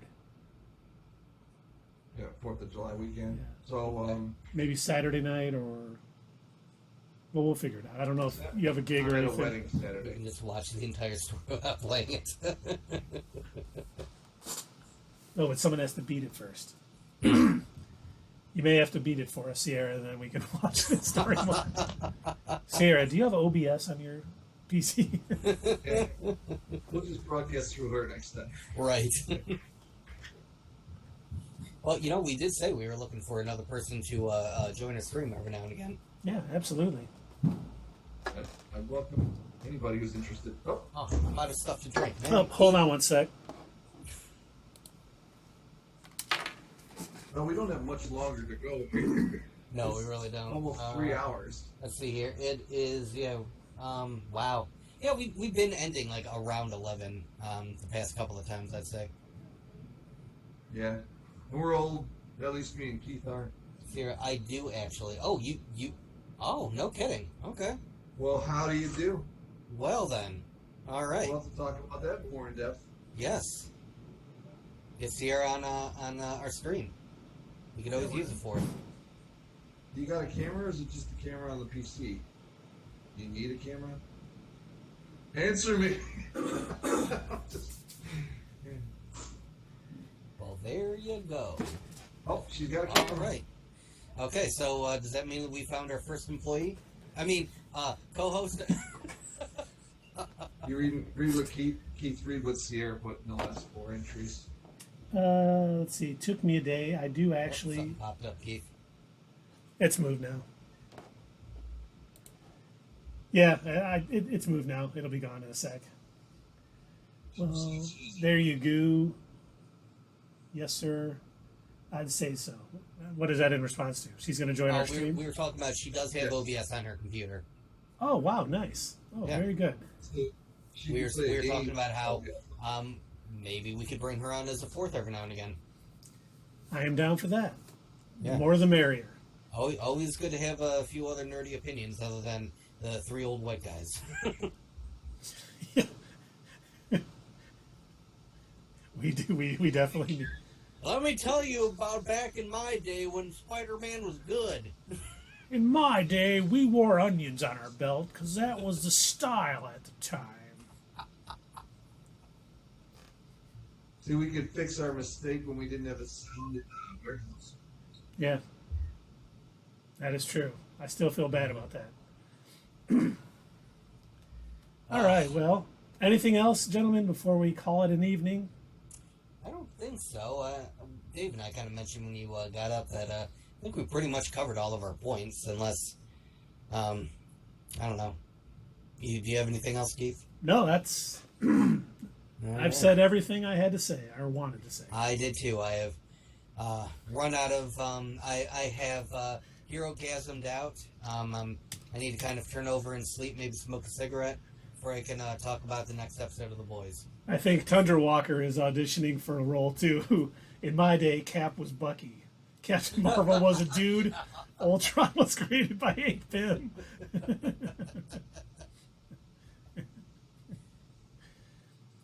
Back in my day, Sonic the Hedgehog was a comic character, and he was made by Archie. Back in my day, I got nothing.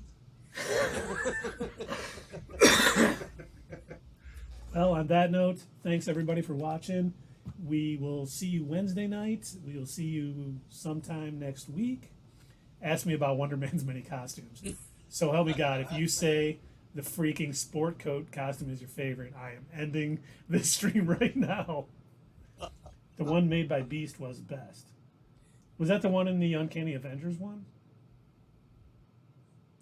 Or the one from the Count Nefarious series?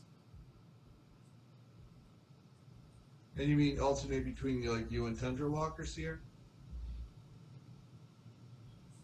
Yeah, that.